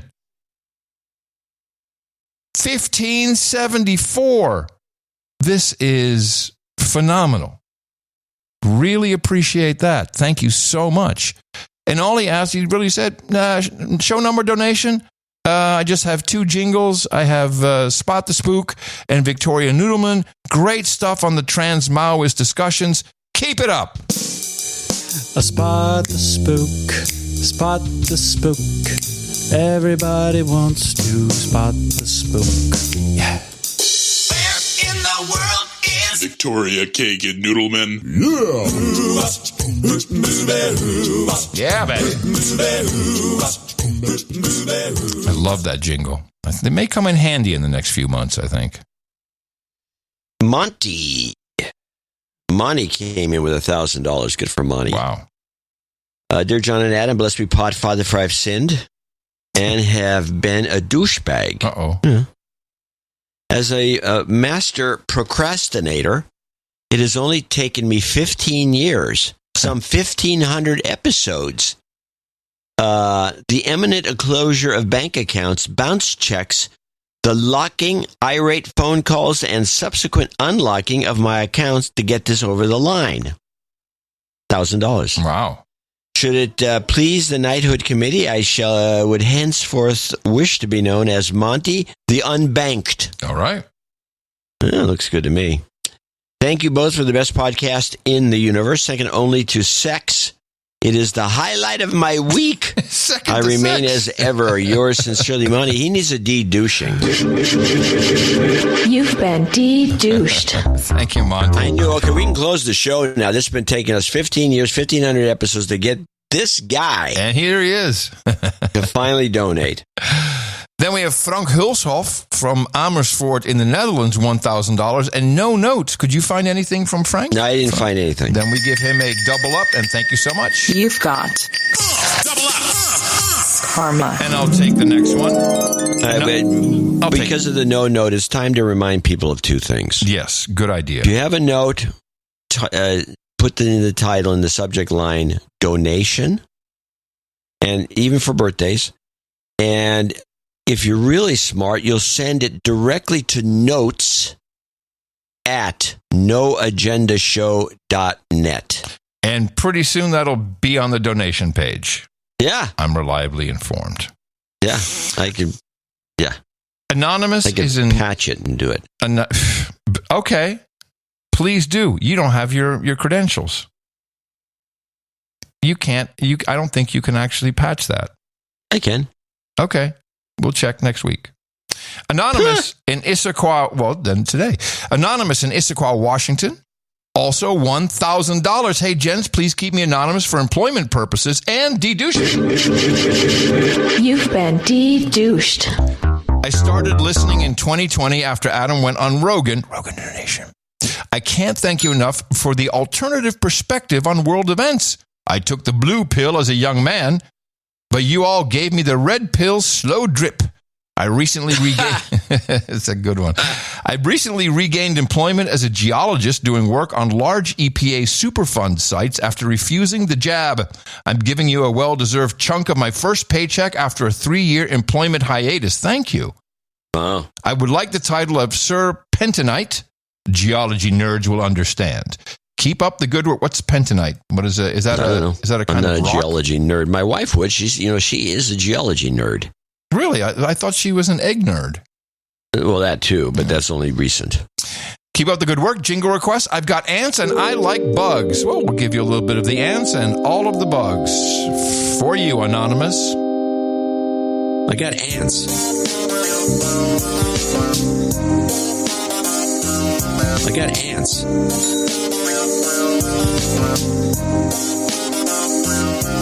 love bugs. How about that? Bugs. Wow, just like a DJ.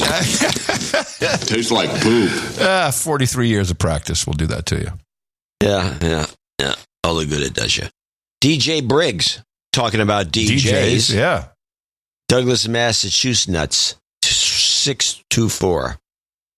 Hey, guys. The donation of 624 is signing up a $4 a week subscription to get my all caught up from when I was smacked in the mouth by my buddy Era Dadarian. Oh, Era. Sir Era. We haven't heard from him for a while. Have not, no. Sir Era. Where's Era? 3 years ago. Thanks for the great breakdown of everything. Well, life. Also, on last Thursday's show, 1572 Chop Shop, you mentioned Brown University having 39% of the students being something other than straight. I just wanted to give you a little context. I attended Rhode Island School of Design, RISD. That's the guy, the guy who started Airbnb is from that school. Oh, really? I didn't know that. And he's worth $8 billion now, so that school's got something going. Also, the guy who started the Talking Heads group was from that school. That guy. That guy. You know his Talking Heads group. Yeah, that guy. In the mid-'80s, and at that time, it was well known to us that the school was pretty much 50% gay. Oh. No one there ever thought anything of it, and actually we all said, yep, Seems about right when you get all this creativity in one place. Brown University happens to be the sister school for RISD. Any students that got into RISD take their academic classes, math, science, etc. at Brown. Had I continued there, I would have had an art degree from RISD and a teaching degree from Brown. And you'd be gay. My point is that 39% actually seems fairly accurate. Now it sounds low to me. At least based on my history, and it doesn't seem to me to be a byproduct of the current culture. No. So there. Great show, guys. Happy to finally not be a douchebag. Well, we'll give him a D-douche. You've been de-douched. You know, that's a very queer story. Sir Donald, Spokane Valley, Washington, 567. I can 567.89, and he sent in a note. We were just wondering how he was doing, and he sends in his note on United Federation of Planets Starfleet Command letterhead. Gentlemen, I was reminded I have been overtaken by creeping douchebaggery by the mention of my name during the donation segment of show 1572. Please find enclosed my donation of 567.89. Perhaps this is a new method to encourage donations. Cheers, Sir Donald of the Fire Bottle, Spokane Valley, Washington. No, we actually didn't even say that. We just said, how you doing? We wonder if you're okay. We like your letterhead. We may have suggested he was overboard. Possibly. I mean, it's possible. I mean, there's others that they will mention. Oh, yeah. And, yeah. I'd still like to know what happened to our Lieutenant Colonel, Marine, retired down in Southern California. Yeah, a Semper Fi guy. He was having some Semper Fi guy. He was having some health issues. Yeah, I hope he's okay. Sir Bobby's up next. And Sir Bobby's in Amsterdam. Oh. 54321, one of my favorite donation numbers from my tax return. Sigrid Cog. Thank you for the show, Sir Bobby, the redoer. Sigrid Kaag is or was the finance minister of the Netherlands, I believe. Yes. I get it. Thank you very much, Sir Bobby. Sir Jimmy James, Oklahoma City, Oklahoma, 400 in the morning. This is some much-needed value to provide you two for nothing else but the outstanding season of show content. That's right. Every week we do a full Netflix season, 6 hours. We do. The outstanding season of show content you did just this last week. I hope you can both make it to the Oklahoma Hooey this Saturday at Chicken and Pickle. Bring the family. It'll be a ooey good time. God bless. Sir Jimmy James of the South Central Flatlands. Thank you. Well, I don't think I can make it, unfortunately, but thanks. Gifford Alexander in Athens, Georgia, 333.33. ITM, this is my second installment on my way to knighthood since the first karma you sent worked so well. I would like to request karma for my wonderful girlfriend, Trisha, and some business karma for myself. Thanks for all you do. You've got karma.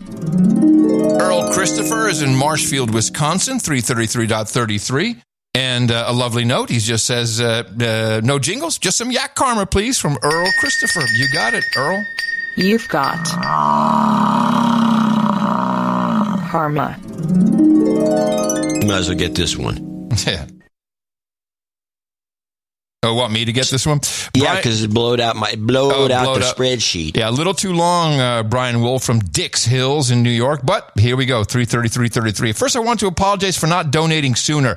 I have been an incredibly long-time listener. This is my first donation. Please, may I be de-douched for the 333.33 I just donated? Yes. You've been de-douched. All right, it's a little history lesson here. When I first started listening, I was an oversensitive kid coming out of college with dreams of being a rock star, loaded with credit card debt and student loans. I got bloated from the beers I drank, got messed up from taking SSRIs, and I was on a horrible path. My friends were into Noam Chomsky, scouring CNN, never questioning the content that we felt was coming from intelligent and righteous sources. We sure knew our facts. Does this sound like you?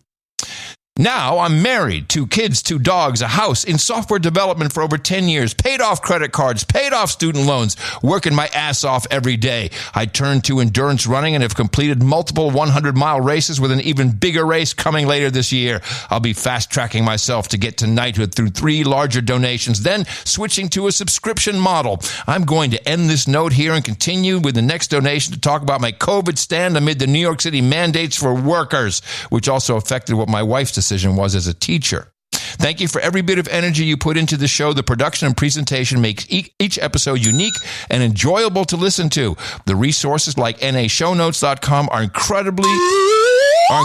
Truly make this more than a podcast. It's a full package. Full package, I say.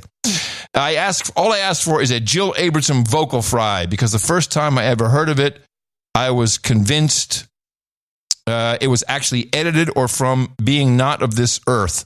And some karma, please. Yes, of course. Obviously, I read the New York Times like all day long, mainly on my iPad app.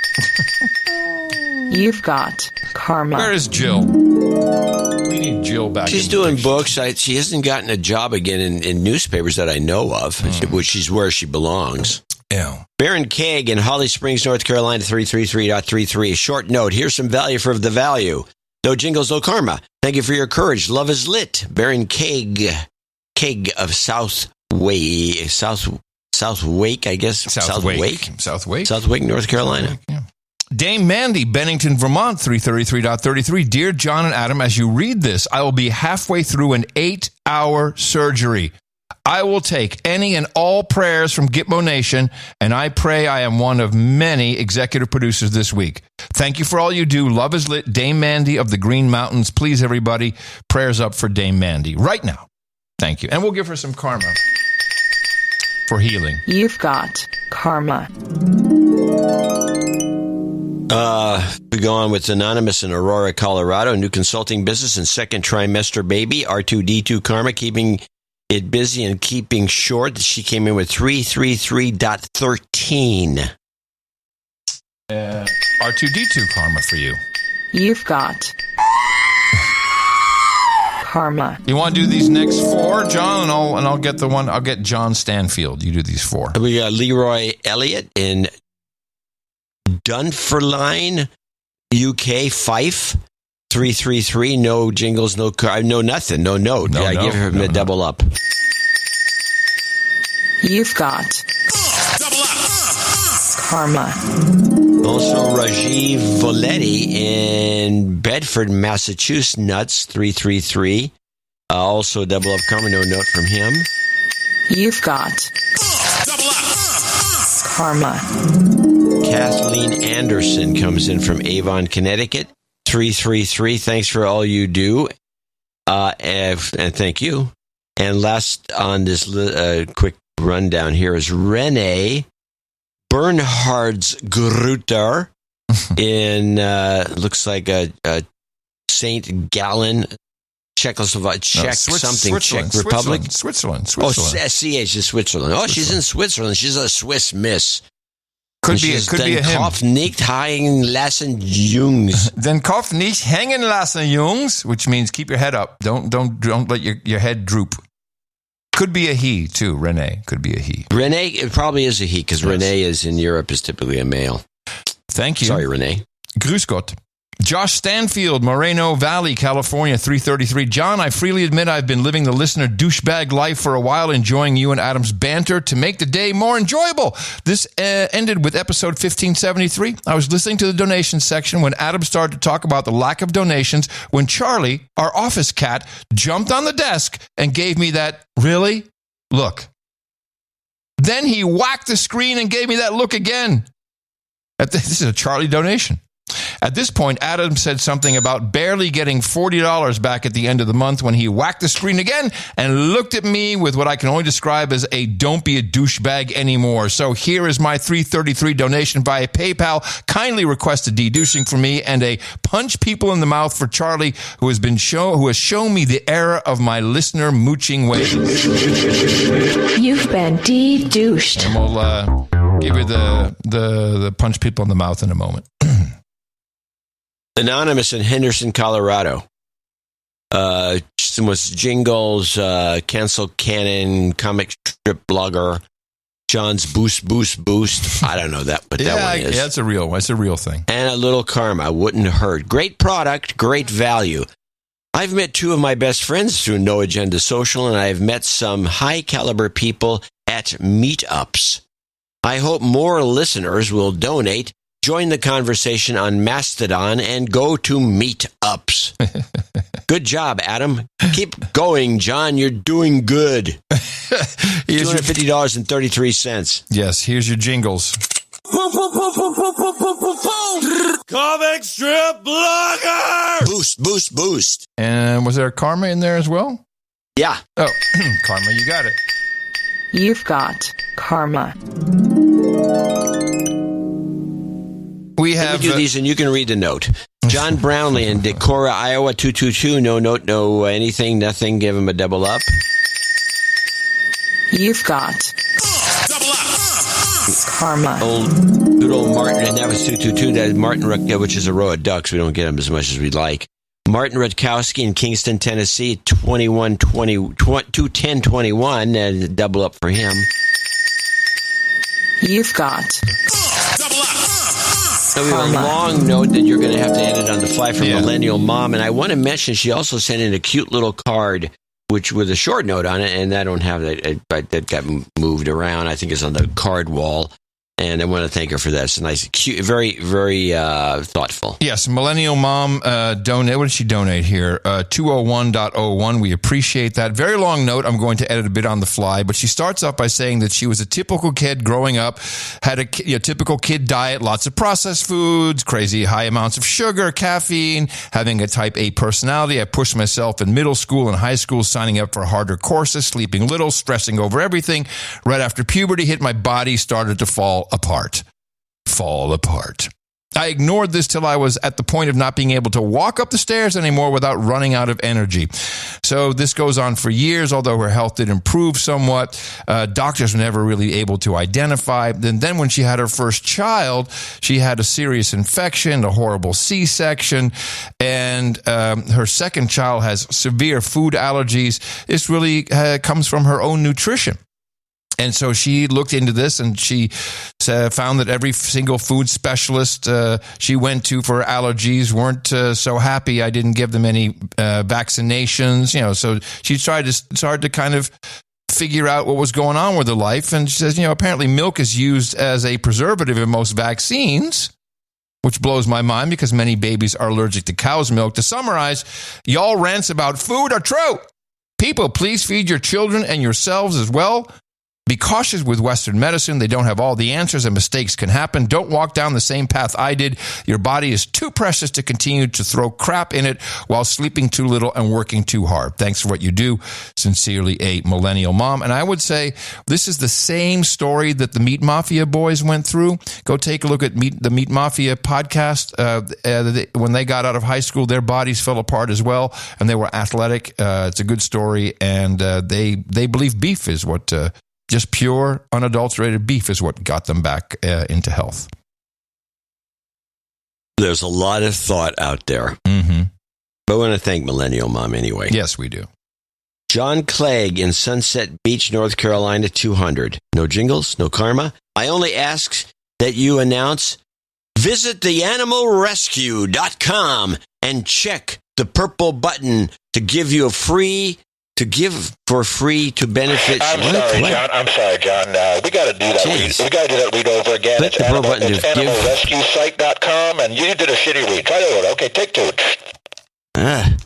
Well, it's the sentence itself that needs rewriting.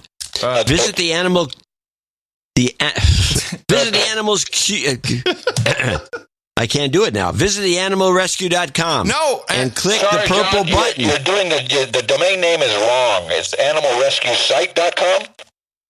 Visit theanimalrescuesite.com and click the purple button to give to benefit shelter animals. We'll take that. Yeah. Okay. Don't expect a call back anytime soon. Thank you, John. John says.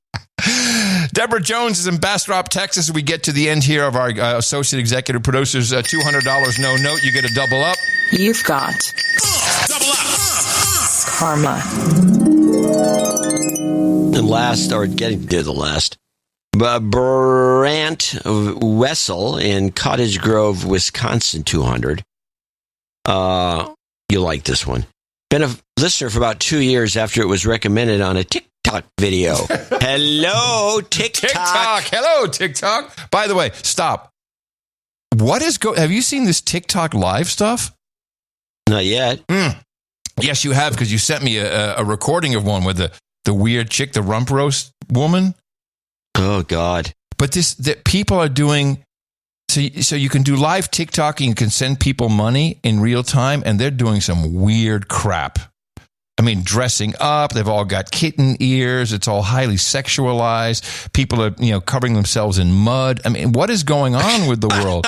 It's like you're watching Walmart in real time. It's crazy. Wow. I'll look into it. It's emotionally difficult to frequently hear about few and far between donations. Yes, that's the idea. I'm a freeloader no more. Well, that was the idea. Maybe change your economic model? No. Hybrid donations and advertisers? No. If you haven't listened to the show, you have to know that the reasons that won't work. Because of our content. It's not brand friendly. It's not brand. There you go. Yeah, it's not brand friendly. Or brand suitable. But at the end, he writes, your audio quality is superb. Thank you. 43 years of practice. Rob Kirkpatrick. Yeah, and where's the award? Oh, please. I give up on the awards. You have to pay to the way awards work these days is you can get a nomination if you pay. You got to pay for it. Yeah, this is true. And what is this the ugly crap? Secret about awards? I don't like this. It's you buy them. Yes. Rob Kirkpatrick is in Colorado Springs, $200. Dear Adam and John, the No Agenda Show has impacted my life over the years, but today you changed it. Woo! John. What is that? John's TikTok segment on episode 1573 opened my eyes about a lifelong struggle. Thanks to you, I understand finally that I am neurodivergent because of time blindness. What a relief to know that I now have the justification to believe the rest of the world should accommodate me.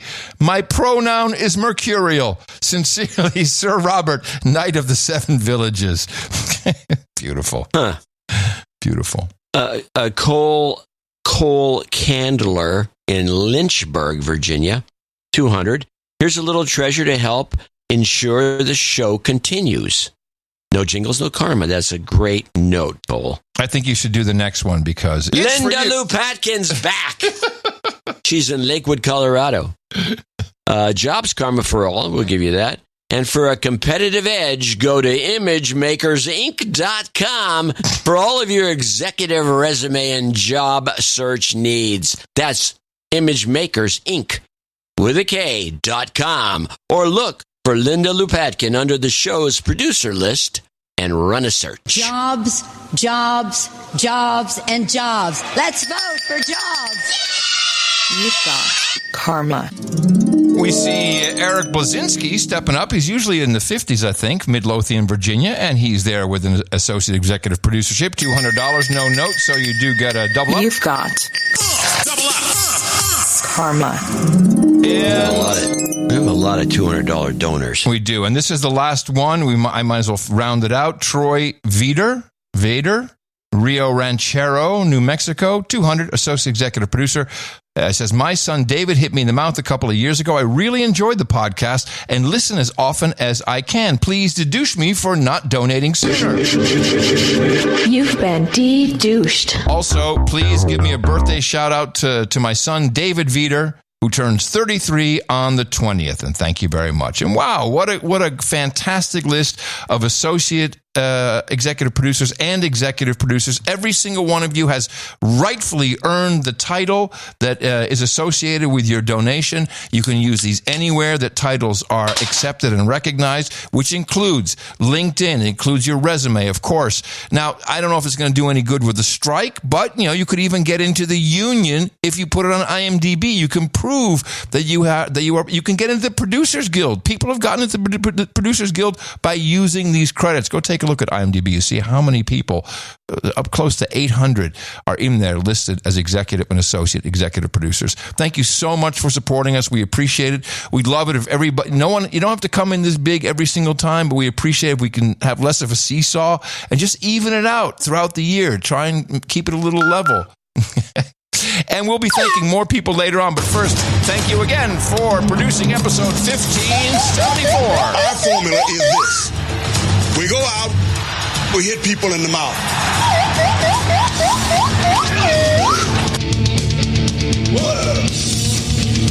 Order. Shut up, slave. Shut up, slave. My goodness. Something funny happened. And I thought it was pretty funny. We were playing on the last show the Aspartame clips. And the main crux of this was aspartame, which the World Health Organization had said, well, it seems like it could be a little bit of cancers if you drink too much of it. And immediately all the native ads sprung into action like, oh, it's not true. You have to drink so much. It would take forever before you get cancer from it. And the main crux of the argument for doing this was the following. After reviewing the data, the FDA in this country saying it disagrees, insisting FDA scientists do not have safety concerns. There is some concern that all of this data could confuse consumers, so of course we'll stay on it. The problem was it could confuse consumers. Well, isn't it interesting that this was a paid advertisement? Every single news organization who brought you this so-called news saying, consumer confusion, so we need to report on this. It's very important. FDA told us, consumer confusion, we need to report on this. The H3 podcast they have a doctor who's been on their show many times talking about weight loss. He's a TikTok doctor, Dr. Ids.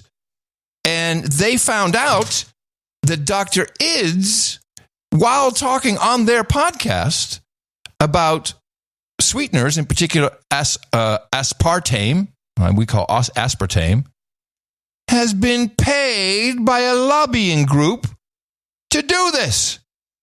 And because he's so tone deaf, Dr. Ids explains how the whole thing works. All right, Dr. Ids, thank you for joining us. I don't want to waste too much of your time here.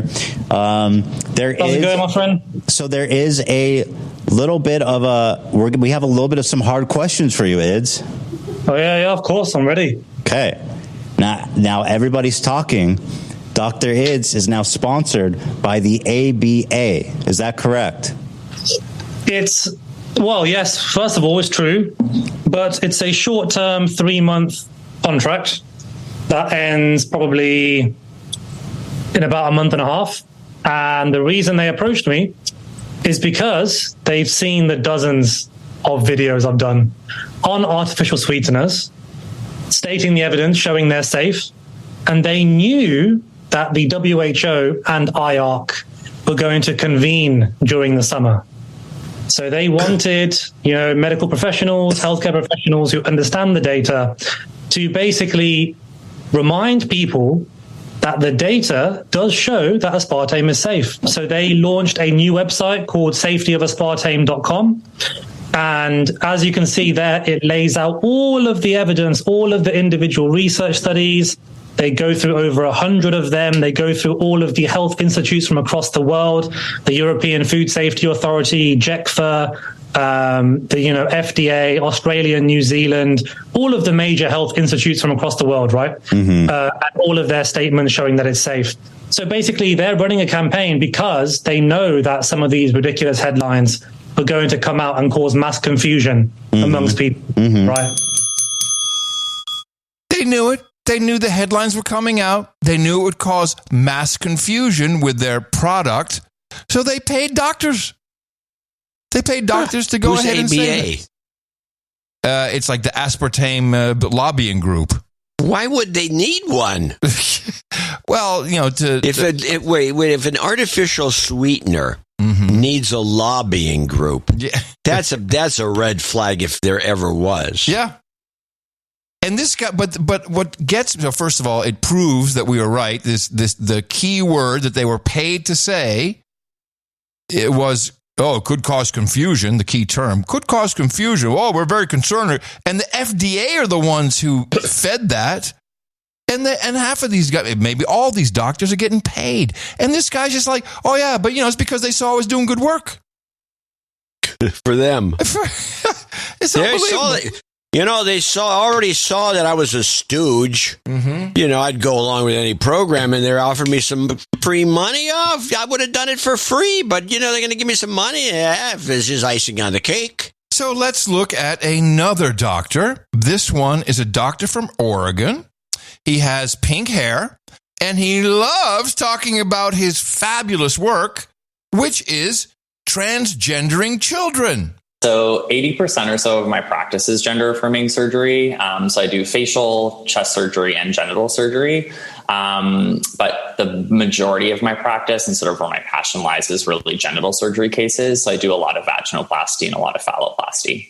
So that's turning penises into vaginas and vaginas into penises. I would just say they're expanding in either direction. So yeah, a lot of adolescents presenting for surgical intervention, but also a lot of people that are like in their 70s sometimes coming in for genital surgery. Oh, there's still hope for you, John. And then everything in between. But the adolescents for sure present some unique challenges. Obviously, there's great evidence supporting pubertal suppression for a whole variety of benefits. But the one thing that is very new is genital surgery in someone that has underwent pubertal suppression. Genital surgery for someone who just underwent pubertal suppression. This guy, he would fit fine in the Nazi camp in World War II. This is a ghoul. And listen to how he's later on in about... he's happy with himself. He is jitty. Not so much an issue in someone with assigned female at birth anatomy that undergoes a phalloplasty, because we're creating something with a free tissue transfer, a flap anyway. Oh, we got flaps anyway, so we can make them into a penis. It's easy. But a much bigger issue for an individual that's undergoing a penile inversion vaginoplasty. Because it's hard. It's so ghoulish. It's much harder to make a vagina out of a penis. I'm just going to translate because he's using these big words. This guy's a ghoul. Inversion vaginoplasty, because we use all of that tissue to basically create the vulva as well as line the internal vaginal canal. And as a specialty, those... John, he has a specialty. He specializes in the field. And as a specialty, those of us that do a fairly high volume of genital gender affirming surgery... High volume is my specialty. It's like a conveyor belt. We've maybe done a handful of... What? Next. Pubertally suppressed adolescents as a field, and no one's published on it yet. OHSU we're just putting our first series together as we're kind of learning. Okay, so he is just let me get this right. He's experimenting on children because it's all new, and he's doing a series on it. Is it a Netflix special? Maybe he's doing a series. He's writing it up. Yeah, he's writing it up. But I think a Netflix special wouldn't be out of the question. And listen to what he takes a adolescent penis, turns it into a vaginal canal and a vulva. I create vulvas in my spare time. How you doing? But there's more. Do a fairly high volume of genital gender affirming surgery. We've maybe done a handful of pubertally suppressed adolescents as a field, and no one's published on it yet. OHSU we're just putting our first series together as we're kind of learning and figuring out what works. He's learning by practicing on kids.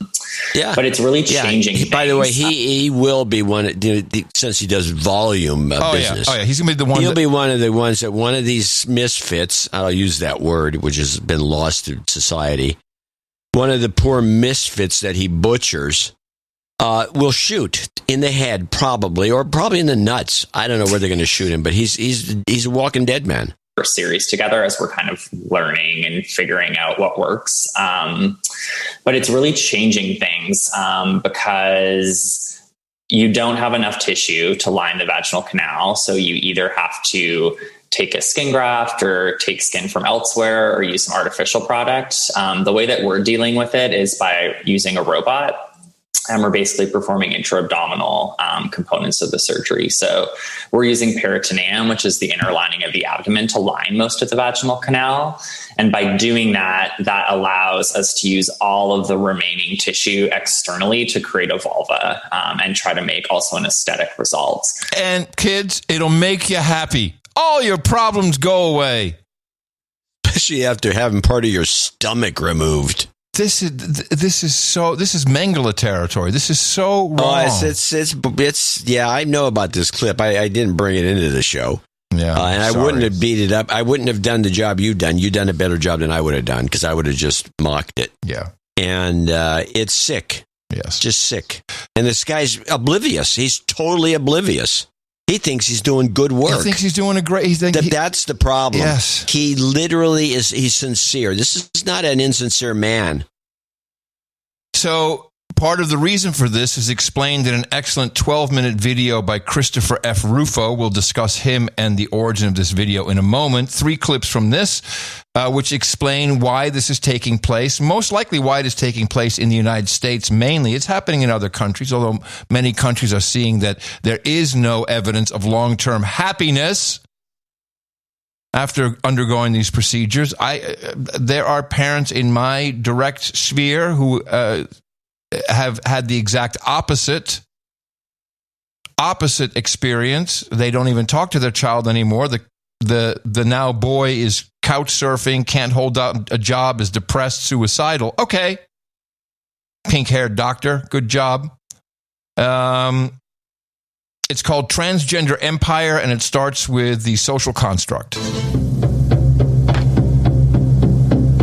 In order to understand what's happening with the trans movement, we have to begin with a short history lesson. In the late 1980s, a group of writers, including Judith Butler, Gail Rubin, Sandy Stone, and Susan Stryker, established the disciplines of queer theory and transgender studies. They argued that gender was a social construct used to oppress racial and sexual minorities. They denounced the categories of man and woman as a false binary that upholds a system of heteronormativity, the white, male, heterosexual power structure. These writers made the case that these systems must be ruthlessly deconstructed and turned to dust. And the most visceral, dramatic way to achieve this is transgenderism. If a man can become woman, if a woman can become man, they believed, the entire structure of creation could be toppled.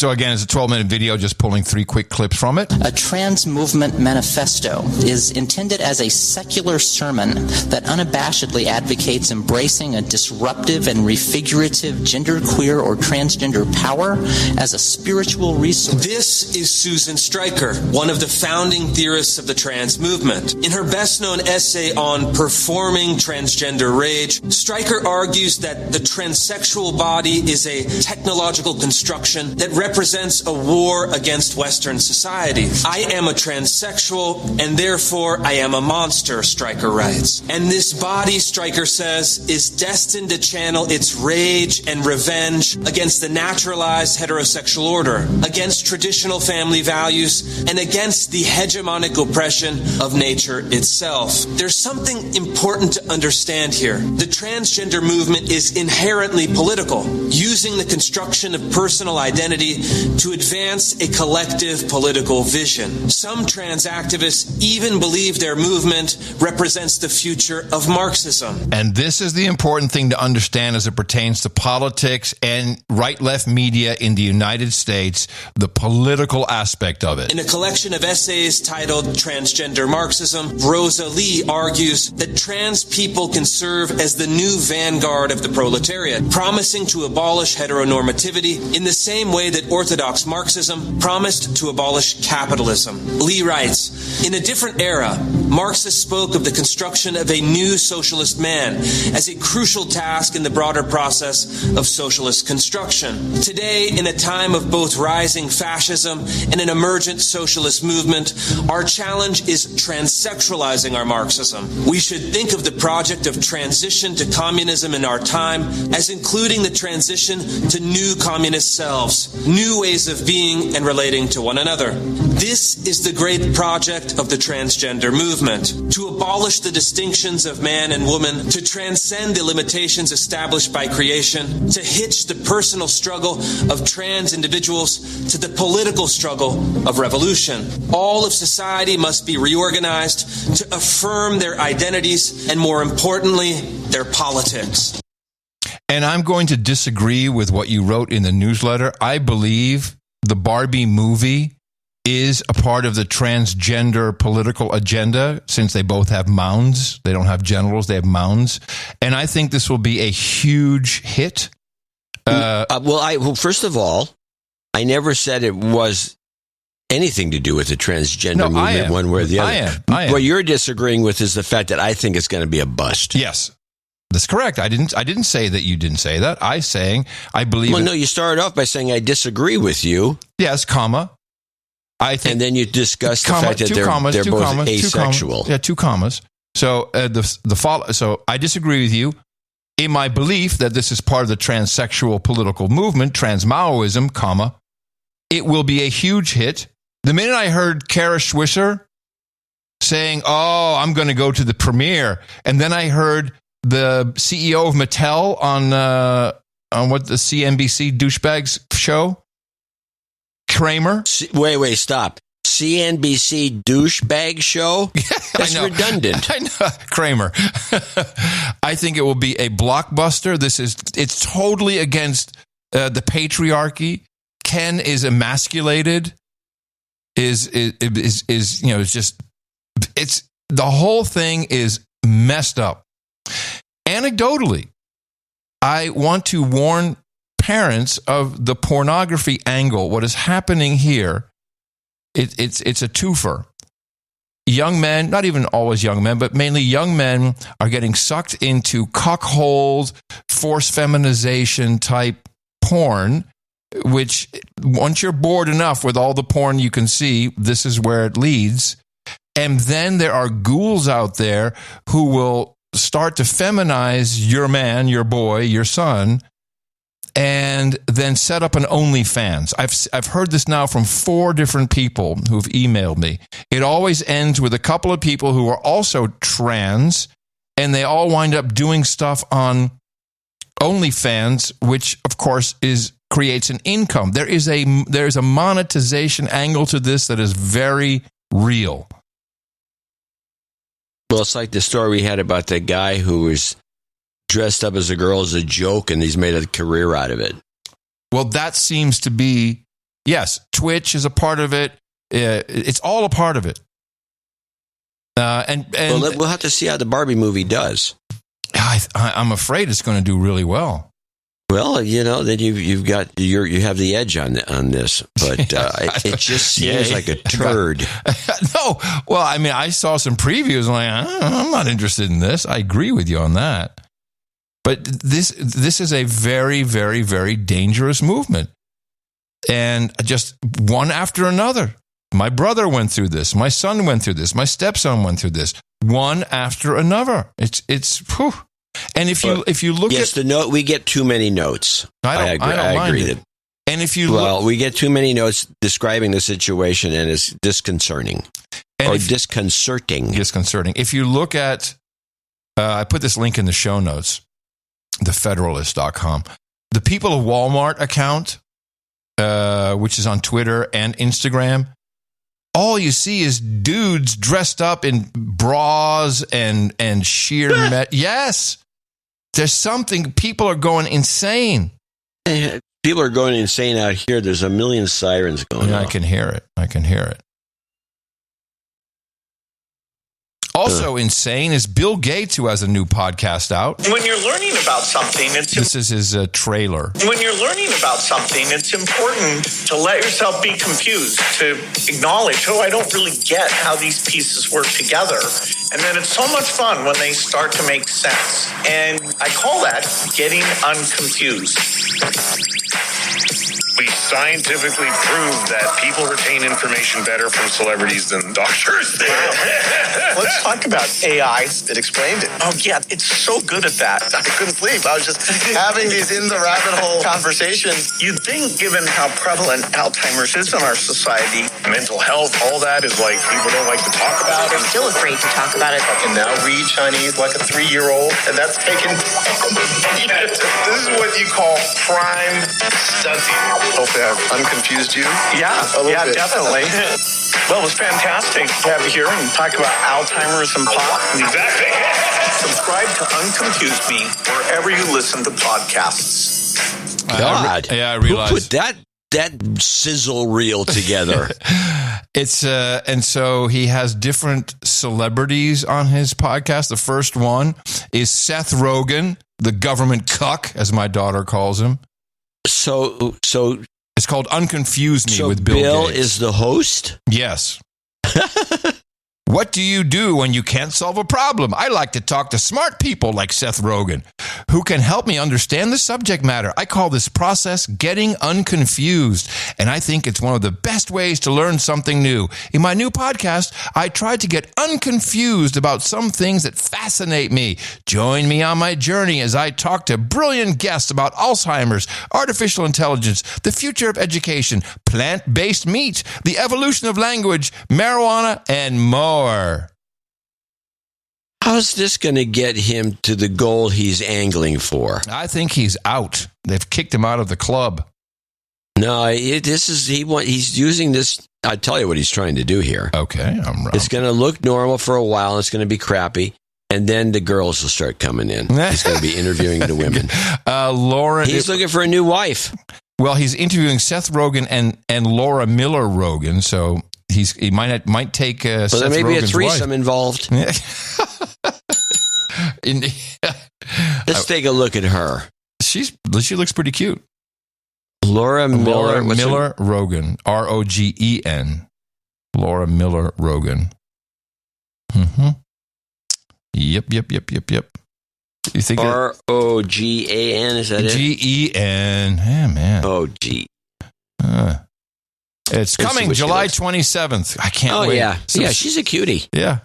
Threesome, this is definite. Incoming. This is where he's headed. It may only be one show.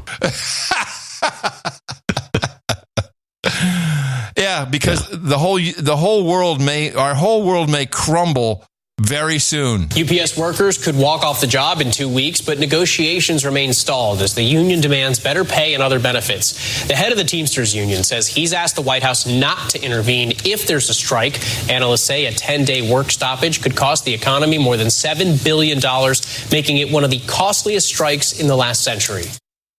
American Airlines flight attendants are pushing for a strike vote. Also, the touring Broadway IATSE people are looking at striking. Everyone's starting to think about a strike. This is because people are sick of working. Yeah, well, that's not a good future plan. This is a trend. Yeah, this is how we get universal basic income. And I love CNBC. We just got to go through this list. CNBC. I think the NBC is what created this list. These are America's 10 worst states to live and work in for 2023. Okay. Number 10, Florida. And they have a little reason for every single one. What do you think the reason is? Bad politics. Republicanism. Ron DeSantis hopes to ride his war on woke to the White House. So it's woke. Number 9. So this is part of their list, even though people are flocking to Florida. Number 9, Arkansas. Reason? Sarah Huckabee Sanders. What list is this? Who put this together? NBC. Well, they're a bunch of douchebag bigots. Wait until you hear number 1. Number 8, Tennessee. Why? Well, you know why, of course. Republicanism. The ban on drag shows. Are you starting to get the picture? Oh, yeah, yes. I'm starting to get the picture. Starting? I've got it right away. Come on. Number 7, Indiana. Why do you think? Pence. The Hoosier State is making it hard for some families to fully participate in the workforce. There's no child care. You can't have your mom at home. She's got to be working. Number 6. Get her to work. Missouri. What's wrong with Missouri? Hawley, the Republican Hawley. No, the trigger law, Roe v. Wade. Come on, you should know that. It came out of Missouri, that's right. Number 4, Alabama. Well, that's always on the list. Alabama's just always on the list. Exactly. Oh, it's a tie. Number 4, a tie for South Carolina. The most beautiful state in the country. Tying with Alabama because they're both so unhealthy. It literally says that. Number 3. Because they eat a lot of fried food. Number 3, Louisiana. Again, childcare. Number 2, Oklahoma, where the wind goes rustling through the plains. You're getting closer to the number 1 state. I can sense it. The Sooner State's 1910 abortion ban remains amongst the strictest in the nation. And number 1, foam finger number 1, the great state of Texas. Worst state to live in, Texas. That's why people are flocking there. Yes. The Lone Star State keeps hacking away at inclusiveness with laws targeting the LGBTQ plus population, voting rights, and the nation's strictest abortion ban. Why, yes, there are economic opportunities in Texas, and it's attracting people from far and wide, but this state has some Texas-sized issues when it comes to life, health, and inclusion. It's one of the reasons the state fell out of the overall top 5 for the first time in the 16-year history of CNBC's ratings. We suck. How about that? Well, that sounds like a crock. These are probably the best states to live in. I mean, yeah, are there issues? But, sure. In fact, I could present evidence to indicate that without too much work. Yeah, well, don't do too much. Where are we at? You know what? Yeah, anything good that we can do? Anything fun? I got some stuff. Yeah, you usually do have some stuff.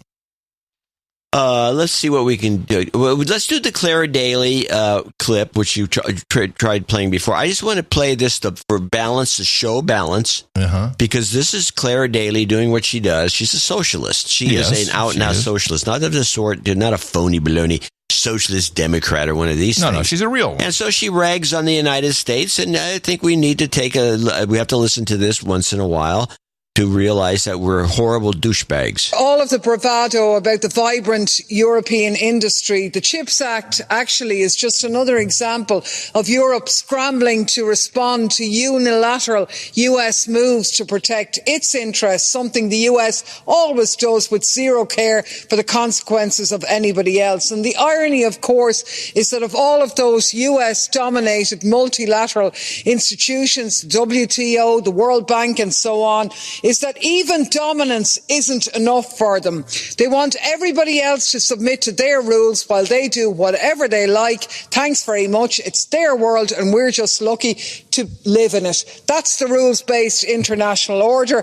They break the rules, and what are we going to do about it? Well, in Europe's case, we don't even pretend to try and do anything about it anymore. We sheepishly submit to his master's voice, lob a few billion subsidies at European capitalists to keep them quiet, and hope that the public money doesn't run out before the US ends and stops its mad quest to shove China into a box and lock it there.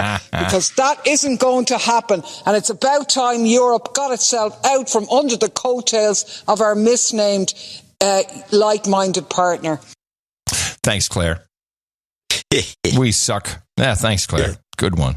Good one. Before we go into something, just to go back to your little thing you did on Texas. Yes. I did have a kind of a segue clip, which is no good now since I played Claire.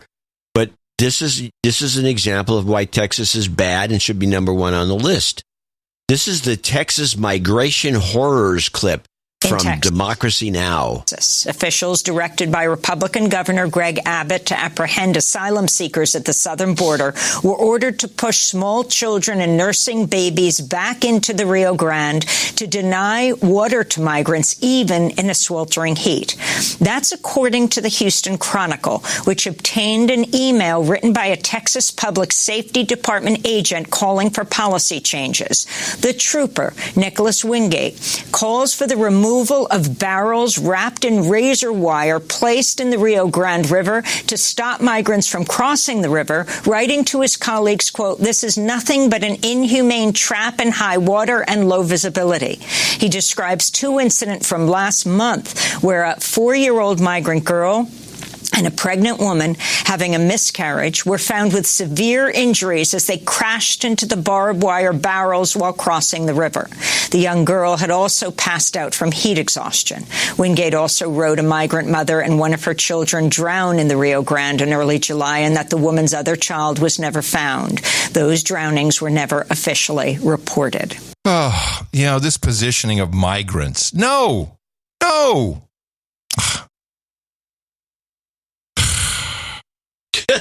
Yeah, you bastards. We are bastards. We are bastards. Do the Ask Adam clip, man. I want to do Ask Adam. I like Ask Adam clips. Okay, this is a question. Hold on. I get to do the jingle first. Ask Adam, yeah. Yeah, all right, get the jingle out that way. So this is a clip about deep fakes. It's taken from a lot bigger presentation on deep fakes. It's pretty good. Yeah. And the question is simple. And deep fakes are getting very good. They're not perfect, but they're getting good. And we should talk about the note we both got to indicate from a Hollywood guy that apparently lives in Texas that does stunts, and he fills up stadiums with basically balloon dolls with hats on. What he says is that when it comes to extras and background, this has been going on forever. We put blow-up dolls in the audience. We later, overlay with CGI some faces for people who are moving. We replicate. We do stick figures. Nothing new. So who are the biggest victims? Who are the victims of deep fakes mostly? What the number one victim? 95% of the victims of deep fakes are who? Do I get to play the clip first, or do I answer the question first? You have to answer the question in advance. This is a question quiz. Who are the victims of... I know this. The victims are celebrities who their faces get put on porn. Close. The main victims of this new technology, at least at the moment, are women. By one estimate, 96% of deepfake production is used to produce porn, almost all of which are using women who have not consented to this. Just 2 years ago, Telegram got in trouble because it was found that they had private groups on their service that were using deepfake technology to remove the clothes of more than 100,000 women. It used to just be the faces of celebrities because they're the ones who have all this high-quality data out in the world that you can train a model on. But no longer. The tech has developed such that an ordinary person with a few images on social media could suddenly have their faces deep faked onto the body of a porn star. You were close. Yeah, it was pretty good. Ask Adam. He knows. Where's this website where they took the clothes using AI? Took the clothes off of 104,000 women. Oh, that's the same website that has those X-ray glasses you can buy. It's the same technology. Specs. Same technology. X-ray specs. X-ray specs. That's what they were called. The X-ray specs. You're right. X-ray specs. Yeah. This porn is a real problem. Surprise. But parents have given up, or they don't know. Maybe the parents have by now grown up with it. And they think, that's just normal. It's not. Young men don't know how to act around women anymore. It's messed up. There's what did I see? There was an interesting. I think I have it here somewhere. There's an interesting website. Well, it has a name: Permissive Parenting. Have you heard of this nonsense? I think we had a clip about it. There was also gender normative parenting, or there's a bunch of these mostly millennials, younger, that are They don't know how to parent. Correct. Permissive parenting, loving and nurturing. No attempt to really discipline. Few rules and not much structure. What could possibly go wrong? Here it is. This is verywellmind.com. Permissive parent. Characteristics. Usually very nurturing and loving towards their kids. Ask their children's opinions on major decisions. Emphasize their children's freedom rather than responsibility. Have few rules or standards of behavior. Any rules they do have are inconsistent. May use bribery, such as toys, gifts, and food as a means to get child to behave. You forgot tablets. Often seem more like a friend rather than a parent. Provide little in the way of a schedule or structure. Rarely enforce any type of consequences. This is really a thing. It's wrong, man. Well, it could work. Sure it can. I don't think so. No. There are a lot of parents now who are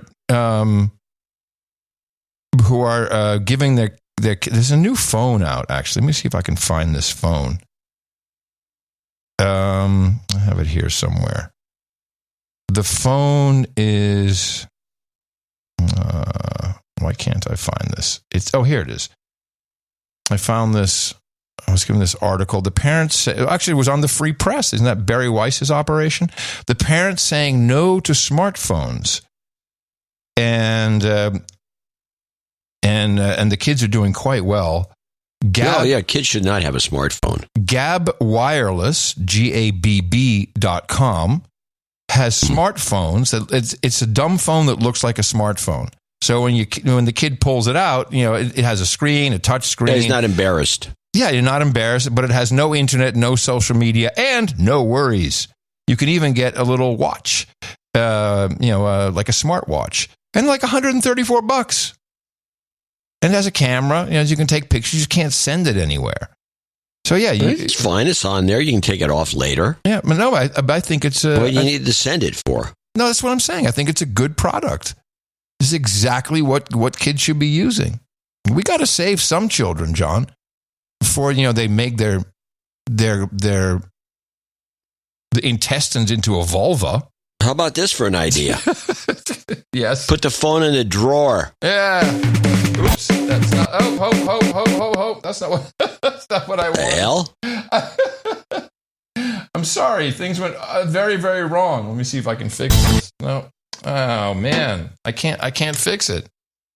It was supposed to be this. I'm going to show my support by donating to No Agenda. Imagine all the people who could do that. Oh yeah, that'd be fab. No Agenda in the morning. A couple more people to thank through the 50s who supported us. Actually, more than a couple people. Very, very gracious that all of you have done that. And, of course, we got our birthdays, some nightings, and meetups coming up. John, take it away.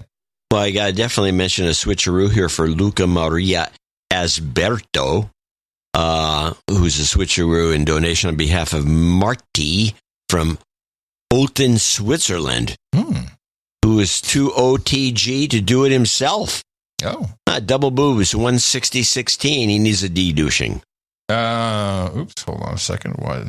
Nothing's working here right now. You've been de-douched. The Viscount Hugger of Kitties in Zaandam, Netherlands, 15740. Austin Kilmer in Tucson, Arizona, 155, which is the Tucson West Wildside Meetup donation. Ooh, very nice. Eric Levenberg in Los Angeles, California, 152. He's also a shout out to his brother Sir Turkai for being the newest knight. We knighted him recently. On Final in Scottsdale, Arizona. On Final in Scottsdale, Arizona, 127. Eric Deacon in Concord, Virginia, 12345. Changed his donation from $33.33 to $113. Thank you. A month. Very kind. Toast in Fremont, California. Good old Toast. Haven't heard from him for a while. 113. He changed his recurring donation. Yeah, that's right. He's the one. Toast. Morgan Thomas in Mims, Florida. 11111. Adrian Christensen in Raglan, Queensland, Australia, 110. Sir Medic Mike in San Rancho, Margarita, somewhere. I don't have it California. Here. In California.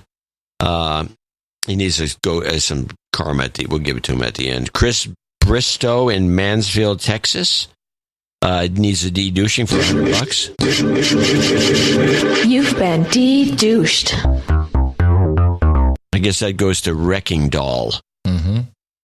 Amy Byrne in Swannanoa, North Carolina, 100. Robert Bales in Sharpsville, Indiana, 100. Needs a de-douching. You've been de-douched. He also wants to call out Tom Reed for being a douchebag. Brian Rundle, 100. And John O'Neill in College Station, Texas, 100. Needs a de-douching. You've been de-douched. J.S., Madison Heights, Virginia, 100. Texas Hot Glass, LLC, Smithville, Texas, 100. Eric Payne in Alpharetta, Georgia, 99.99. War Mode podcast donation. Mm-hmm. You know anything about that? Yeah, it's a War Mode podcast. They talk about us all the time. Oh, good for them. They're good guys. They are.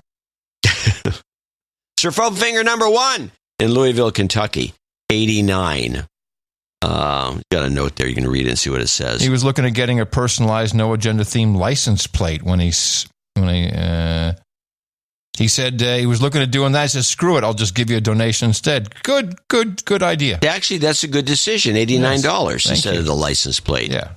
Kevin McLaughlin in Concord, North Carolina. There he is, 8008 with boobs. How many weeks has he been doing this? I got to go back and look now. It's got to be close to 100. It's a record of some sort, that's for sure. 180 or something? It's a lot. Oh, it's unbelievable. Al Gonsolin in Missouri City, Texas, came in with a boobs donation, 8008, as did Simon Xiong in Lawrenceville, Georgia, 8008, and Nathan Bozek in Toronto, Ontario, with 8008. He needs a de-douching. We got the birthday for you. You've been de-douched. And good old Amy Mullen there in Austin, Texas, came up with 8008 for a switcheroo for Archduke Kevin McLaughlin. He gets 2 today. He gets 4 boobs. He won't complain. Kenneth Halstead Jr. and Elizabeth Taylor in Elizabeth City, North Carolina. Yes. 8008. Wow. Peter Regis. Regitschnig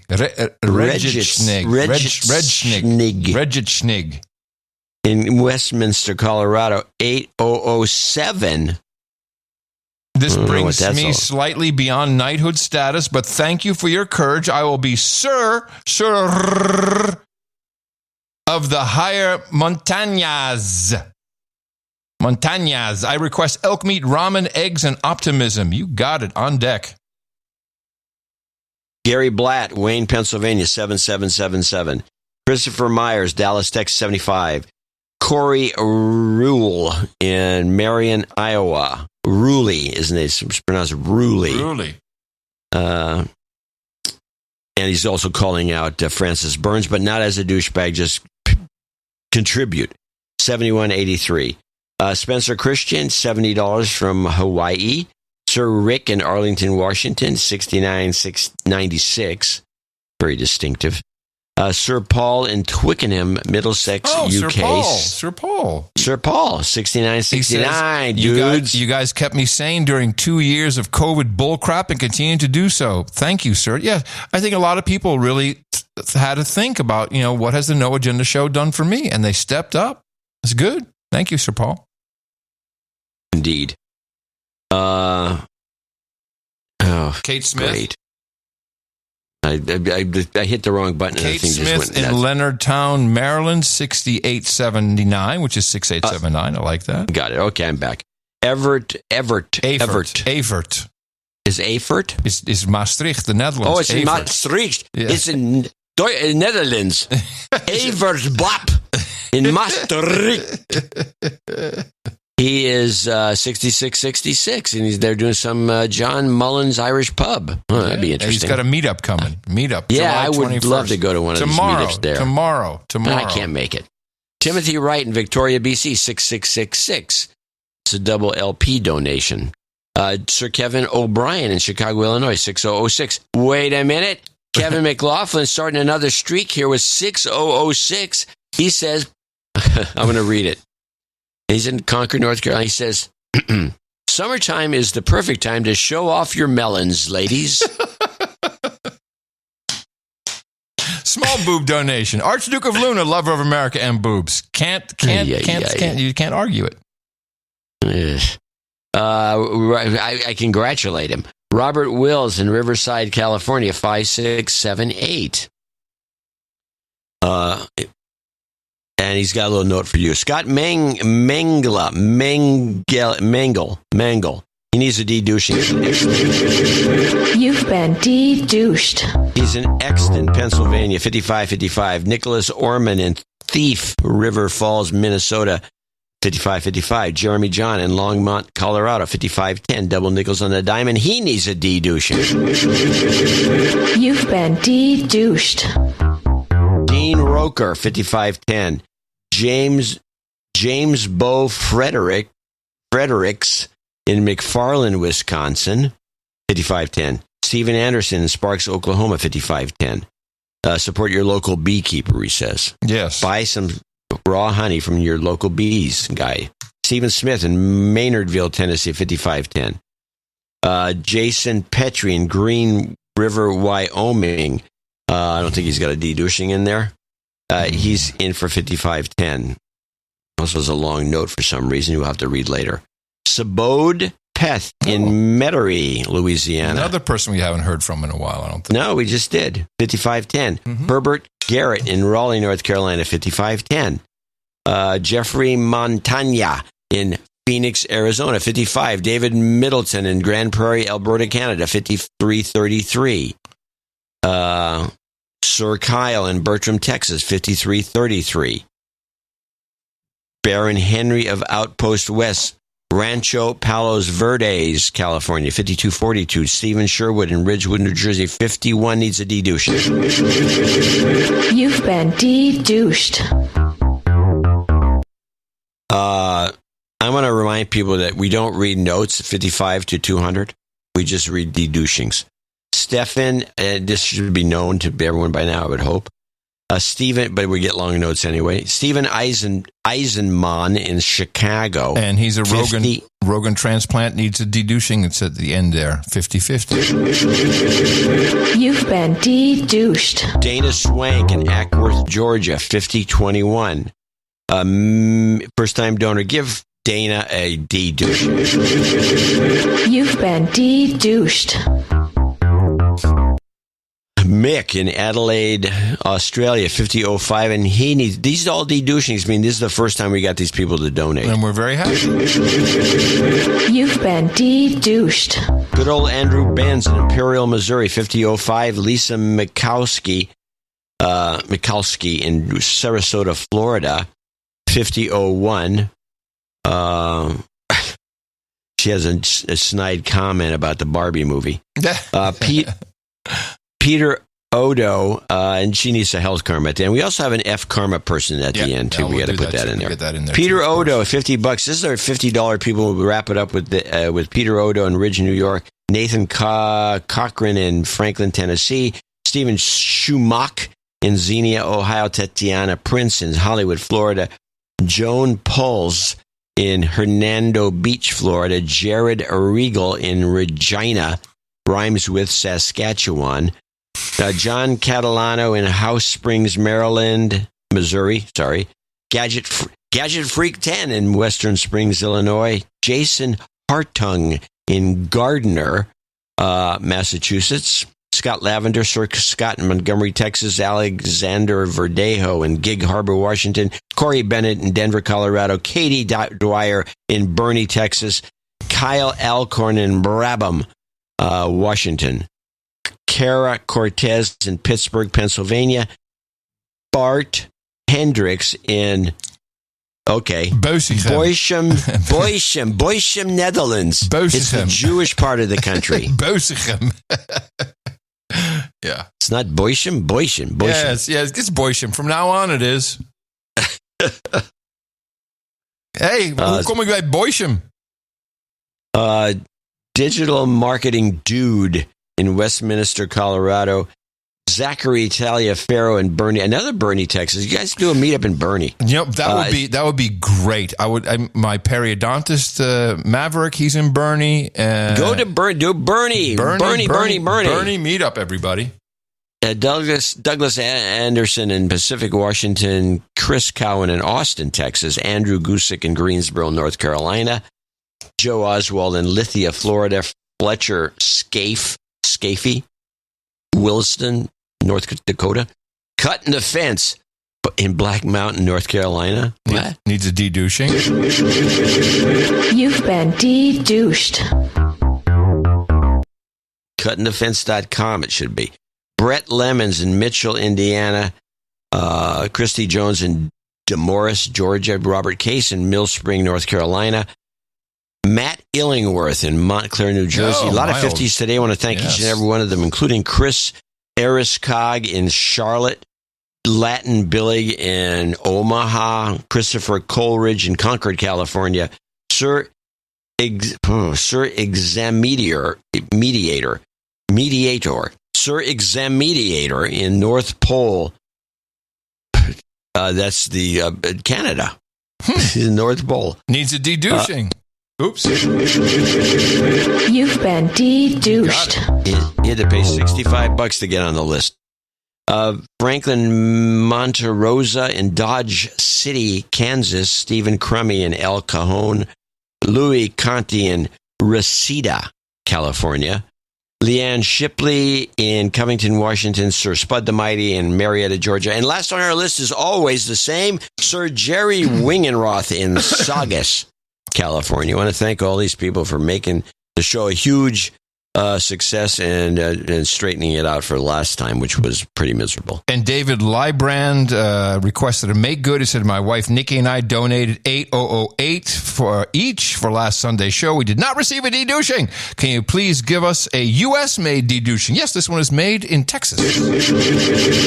You've been de-douched. Thank you all very much.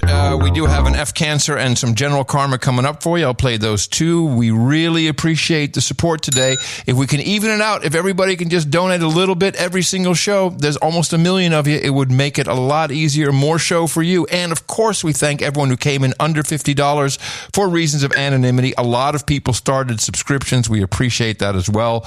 And remember, you can send us cash, you can send us checks, you can send us gold coins, checks and cash preferred, along with the PayPal. We thank you for supporting and producing, because you are producers, not listeners, producing episode 1574. You've got karma. And a goat. You've got karma.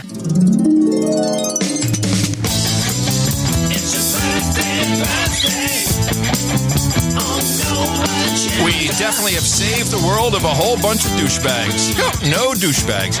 Only 2 birthdays today. Troy Veerder wishes her son, David Veerder, a happy birthday. Turns 33 today.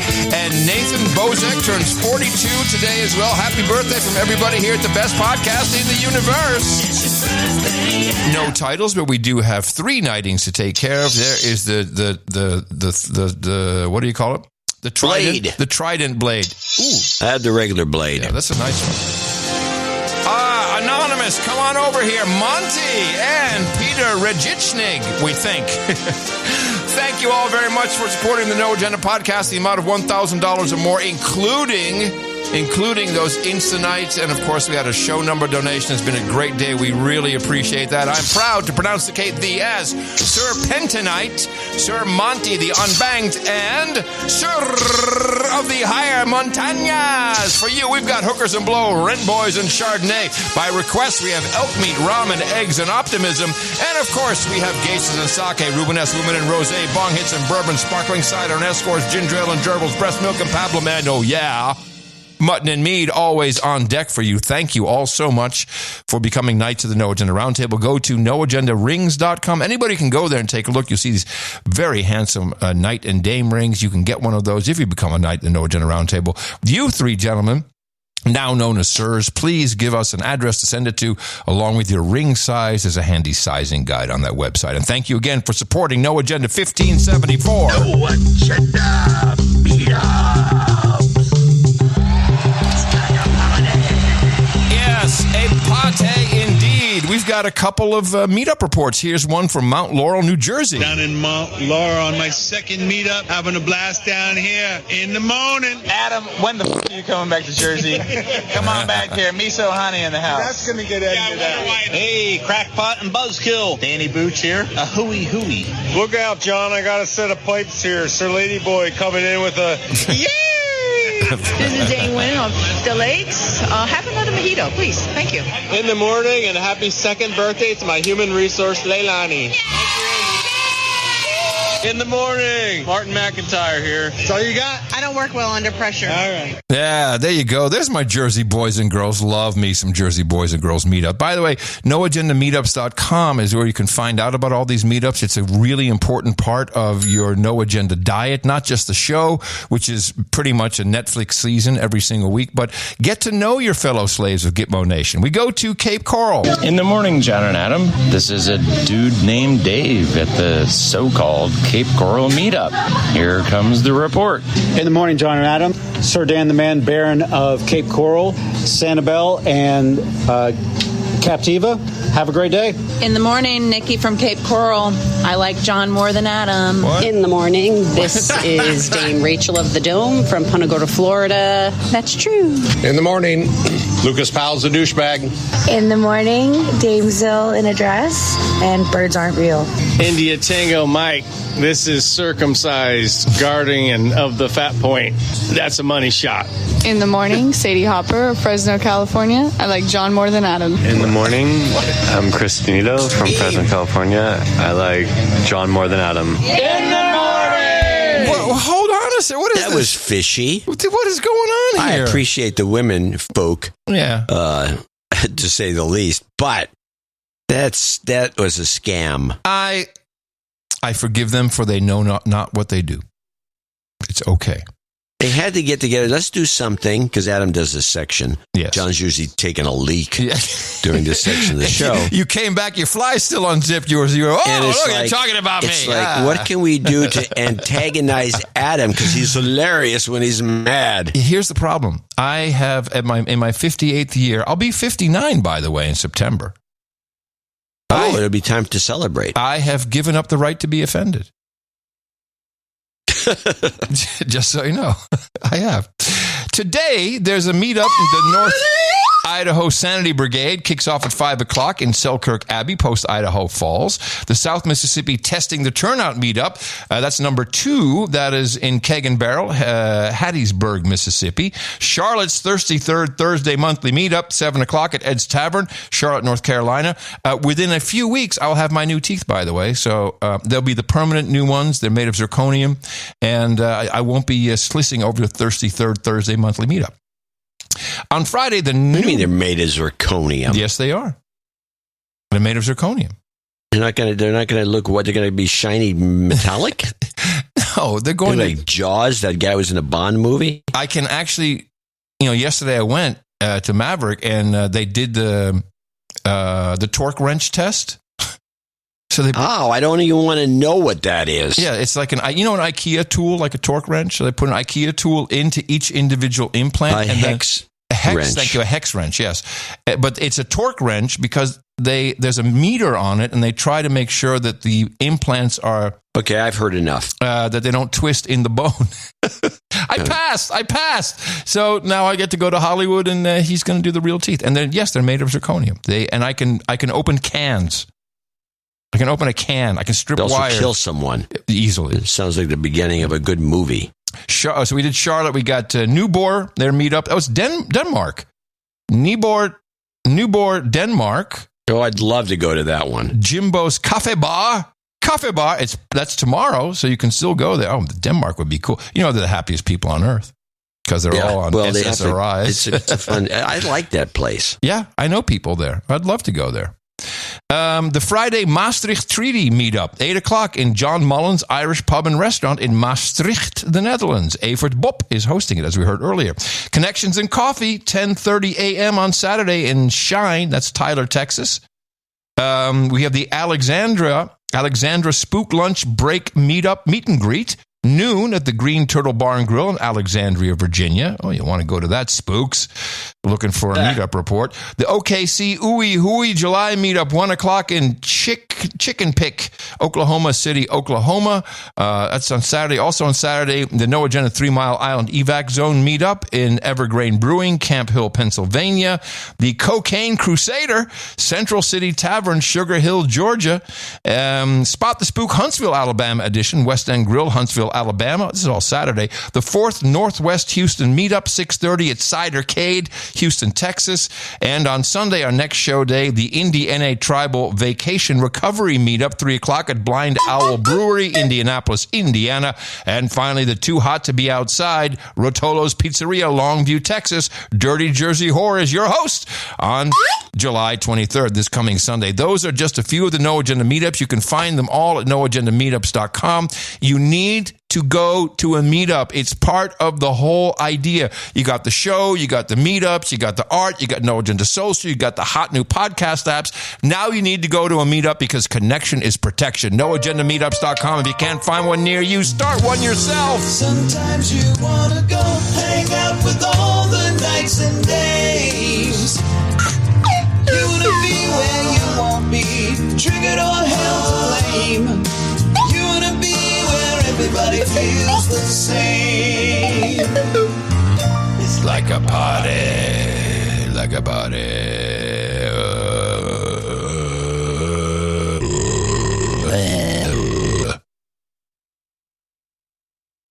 All right. You got some ISOs? I do. Do you have any? I have too many. Oh, well, let's run off yours quick. Because you think you have the one, huh? No, I don't actually. I want to listen to yours first. Well, this is actually not this first one is not an ISO. It's a bonus. It's a vocal fry that people may want to request in forthcoming donation segments. Even as we are doing things later and later, people still have this expectation that, like, I should be getting married at the same age that my parents did or having a kid at the same age that my parents did. Oh, my God. Here's my first ISO. This 100,000% is not for you. The second one? Preposterous. The third one? It's important to let yourself be confused. And the fifth one? Thank you for your courage. And then the one I think is actually a possibility. Stay hydrated. Thank you so much for being with us. I do like that last one. I knew you'd like the last one. I only have one. I did have a copy of 1,000% that was, but it was stepped on, and I couldn't clean it up. You mean this one? This 100,000% is not for you. Yeah, no, that's no good. No, it's not. That's getting carried away 100,000, million%. Yeah. I just have thanks time. Thanks for making time for us. Thanks for making time for us. I'm thinking that I'm thinking to stay hydrated is better.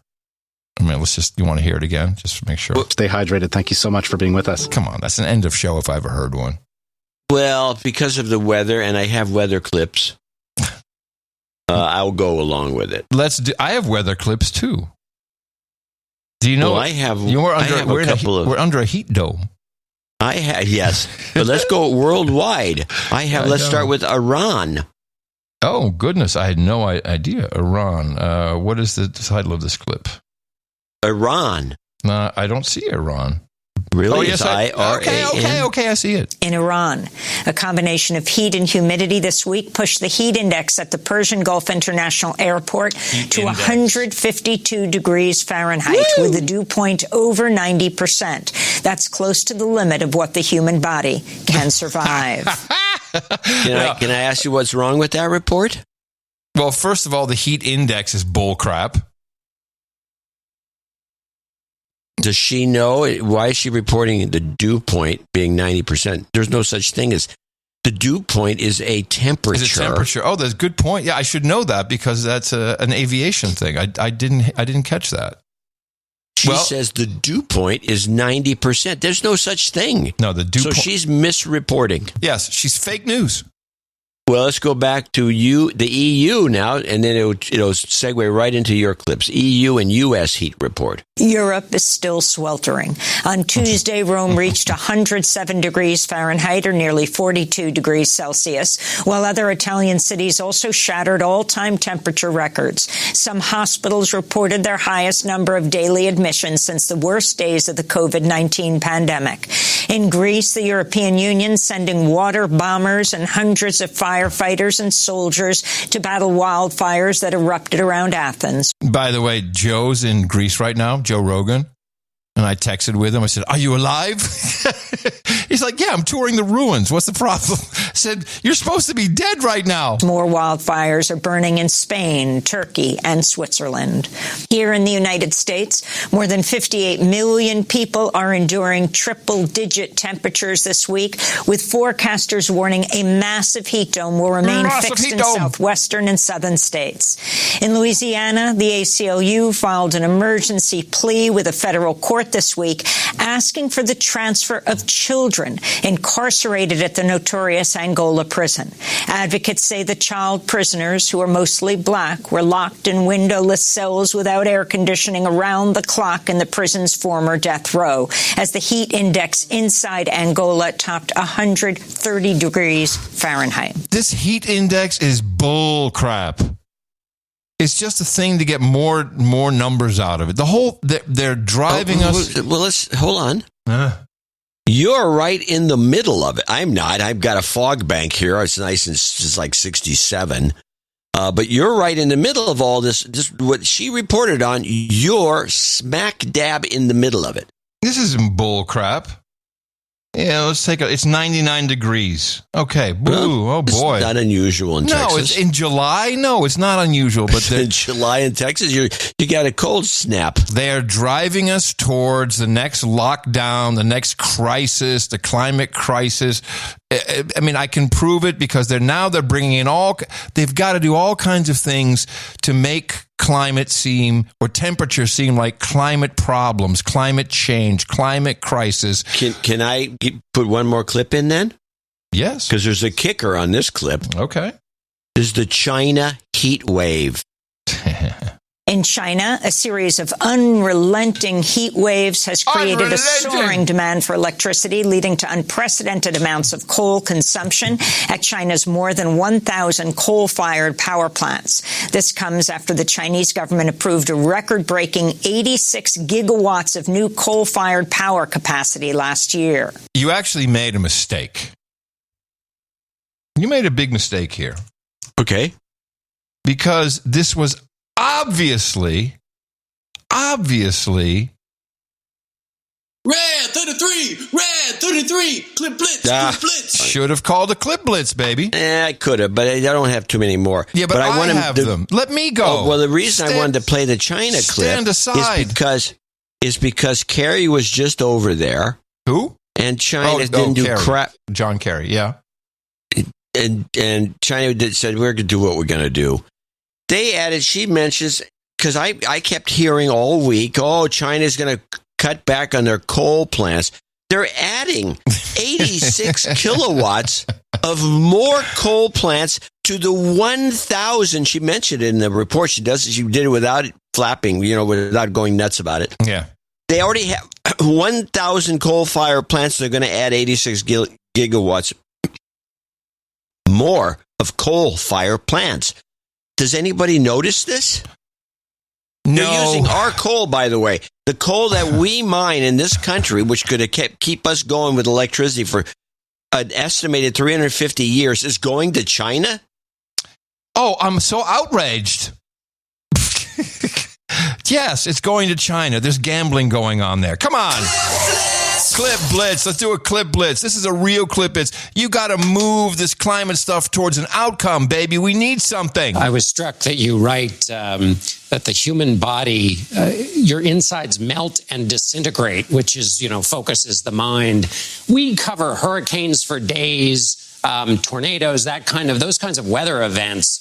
Do we need to start thinking about heat in that same way? Yeah. And prepare for it as much as we do those kinds of events? Absolutely. But, one of the difficulties with thinking about heat and preparing for heat is that it's invisible, right? We all know, when a storm is coming, we see pictures of houses, roofs being blown off houses and trees being bent in half. And it's very easy to visualize the threat of a storm or of floods, even drought. You can kind of visualize. The problem with heat is that it's invisible. And so it's very hard to communicate what do we do about that. We're seeing more and more attempts at ranking heat waves, naming heat waves, figuring out ways to communicate to people the threat that heat poses in these kinds of extreme conditions. I think that's a great idea. It's Heat Wave Harry, everybody. We got to start naming them like hurricanes. It's another No Agenda. Among the proposals to deal with extreme heat is I was talking with the chief heat advisor of Phoenix, and he wants extremely hot days to be... Chief heat advisor. I want to be a chief heat advisor. Extremely hot days to be considered natural disasters and national emergencies, and have FEMA funding kicked in on that. Yeah, FEMA. It would mean a lot more money for FEMA if we could fund FEMA that way. Do you think that's something that's coming and that should be a role for FEMA? I don't think so. But I will tell you, one of the things that we can do to cool the earth back down is to transition into greener energy alternatives. My home state of Illinois is a big energy state. We have more nuclear reactors than anyone else. Notice how nuclear is all of a sudden okay? Grew 100,000 new jobs in 10 years under wind. And of course, biofuels. And this is where we really need to turn and look at companies like United Airlines that is looking to be a leader when it comes to sustainable aviation fuel. There's nothing better than good old American-grown corn and soybean to produce the biofuels that will lead us into a greener future. Yeah, who needs food? No one needs food. We need $30 a gallon bio jet fuel. That'll do it. Red 33, clip blitz. 75 million Americans are under heat alerts again today. Phoenix is expecting its 20th consecutive day with temperatures topping 110 degrees. That's a record. One ER doctor says his hospital is seeing a pandemic level number of patients due to the heat. Pandemic level. You see what they're doing? It's going to be horrible. We need FEMA. We need emergency. We need to name it. We have crisis, pandemic level. We need money. Let's do it. Climate change. You might have noticed that climate change created a tornado that blew down a Pfizer factory. The Pfizer factory. The local news had a caller who begs to differ. This was not just regular climate change. We didn't have tornadoes here until we started putting into traffic circles. Because on the count of, you want to know why? That when people go round and round in circles, it causes disturbance in the atmosphere and causes tornadoes. There you go. Okay, clip of the day right there at the end of the show. Oh, I didn't even expect to receive it. Hold on a second. Wow. Clip of the day. Woo, baby. Oh, exciting. Oh, I always knew it was those damn roundabouts. We're going to get someone calling in saying, that's actually kind of true. Someone will come in and do that. Wow. It's been a fabuloso show. It's been great to have everybody here. We appreciate you sticking with us for all this time. It's been Dynamito. Let me see where I get this thing out of the way here. There we go. Coming up next on NoAgendaStream.com, we have, let me see, Angry Tech News. Sir Ryan Bemrose. Oh, yeah, Sir He's Bemrose. just angry about everything. I like that. And the show mixes Jesse Coy Nelson, Dee's Laugh, Sir TJ the Wrathful, and Tom Starkweather. Thank you all very much for supporting us. And I am coming to you from the heart of the Texas Hill Country. And I say in the morning to you, my name is Adam Curry. And from northern Silicon Valley, where I remain, I'm John C. Dvorak. We return on Sunday with another season of Netflix, half season really, because we do a season a week, right here on No Agenda. Please join us. And remember to donate at Dvorak.org/NA. Until then, adios, mofos, a hooey hooey, and such. It's a lovely June 18th, 2032, and celebrity trans species influencer Jajam Duck Frog Goat gets a surprise call at home. OMG! It's President Big Mike with powerful words of support. What's going on? Tell me, what's on your mind? I mean, I am just so proud of you being just an amazing role model and embracing your truth. You're already doing this, so maybe this is for some other young people that are listening. At your age, or in the teenage years, and probably through your 20s, you're going to be experimenting with so many versions of yourself, right? Next up, Vice President Alexandria Ocasio-Cortez. Cortez speaks with the trans woodblock. Right. Yeah, you didn't take the backs. Good. We want you. Good. Right. But you have to shut up. And here's the, you know what I'm saying? You have to be complicit. Now, here's where me and you, I would assume, don't fit in their plan. Because it's like, y'all just won't shut up with you. You're gonna tip off the mouth breathers over there. No joke. Yeah, we're problematic. Yeah, for sure. I said the assumed worldview behind everything that we do. I'm glad to get more comedy from the Babylon B2. Chinese spy balloon was shot down by a silly loon. Biden's broken brain gave the order, but not too soon. A new story that kind of subtracts from these medical interventions and inconvenient facts used to detract from the week of news. Weak news is meant to distract. How about that? Dana White with his new league. It's called the Power Slap. Rainbow LGBTQ people now are the new black. People don't want more in-person experiences, but less, I mean, it's meta and less stress. Time to turn the page on all this talk of pandemic preparedness. Why say these things? Why say these things? Why say these things? It's important to remember. Just put it in a song like Wyclef's gone till November. Censorship is the vaccine of the soul. Kurt Metzger said the library used to be known as a rabbit hole. Demonized for doing my own research. They besmirch and name call. Now who's a troll? Acting young at heart, but I've got an old soul. Proverbs say that a good wife is more precious than gold. It was written years ago in many sacred scrolls. Now we podcasting with no censorship on 2.0. A little bit of chicken tumors, a Bud Light on a Friday night, a pair of jeans I can tuck just right, and the mainstream It is chicken. It's just chicken grown directly from animal cells in a different way. Hold on. Yeah. It is chicken. Right there. It's a lie. It is not chicken. It's not chicken. It's a tumor. What they're doing is growing tumors. Well, at least they have the texture. How's it not a tumor? Rebrand it quick. Chicken tumor.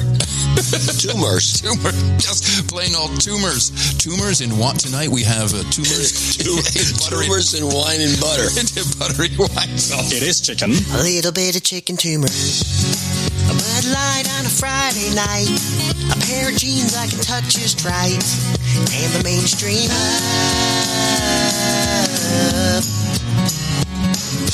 Colgate, everybody. After days of investigation and sophisticated forensic testing, officials cannot identify who left a small baggie of cocaine. A small baggie? What? Are these people regular coke users? Small baggie? Why small baggie? Is it an ounce of cocaine, a half ounce, a quarter ounce, a teeny beany bit of ounce? Who left a small baggie of cocaine. Kilos, keys, baby, keys. Who brought it? This thing is ridiculous. The mystery remains. It's mystery. Mystery. Cocaine in the West Wing of the White House. The small baggie containing Baggie. They don't know who it is. It's a complete failure. What is up with baggie? I need answers. Why is this called a baggie? A baggie of cocaine got into the White House with no leads and no suspects, no fingerprints and no DNA. Oh, crap. Oh, come on. You wiped your baggie? The investigation into that dime bag of cocaine. Dime bag? He said dime bag? This is ridiculous. Dime-sized baggie of the drug. Dime-sized baggie? What is this dime-sized baggie? That's This little bitty thing. So it's the size of a dime? Fort Detrick, come on, help us find the owner of this dime-sized baggie. It was a very small plastic bag. Baggie. Was it a Ziploc? Or is the reporting on whether it's a Ziploc bag or a Glad bag? What kind of bag is it? It's Kamala's. I'm sure of it. The best podcast in the universe. Adios, mofo. Dvorak.org/NA. Stay hydrated. Thank you so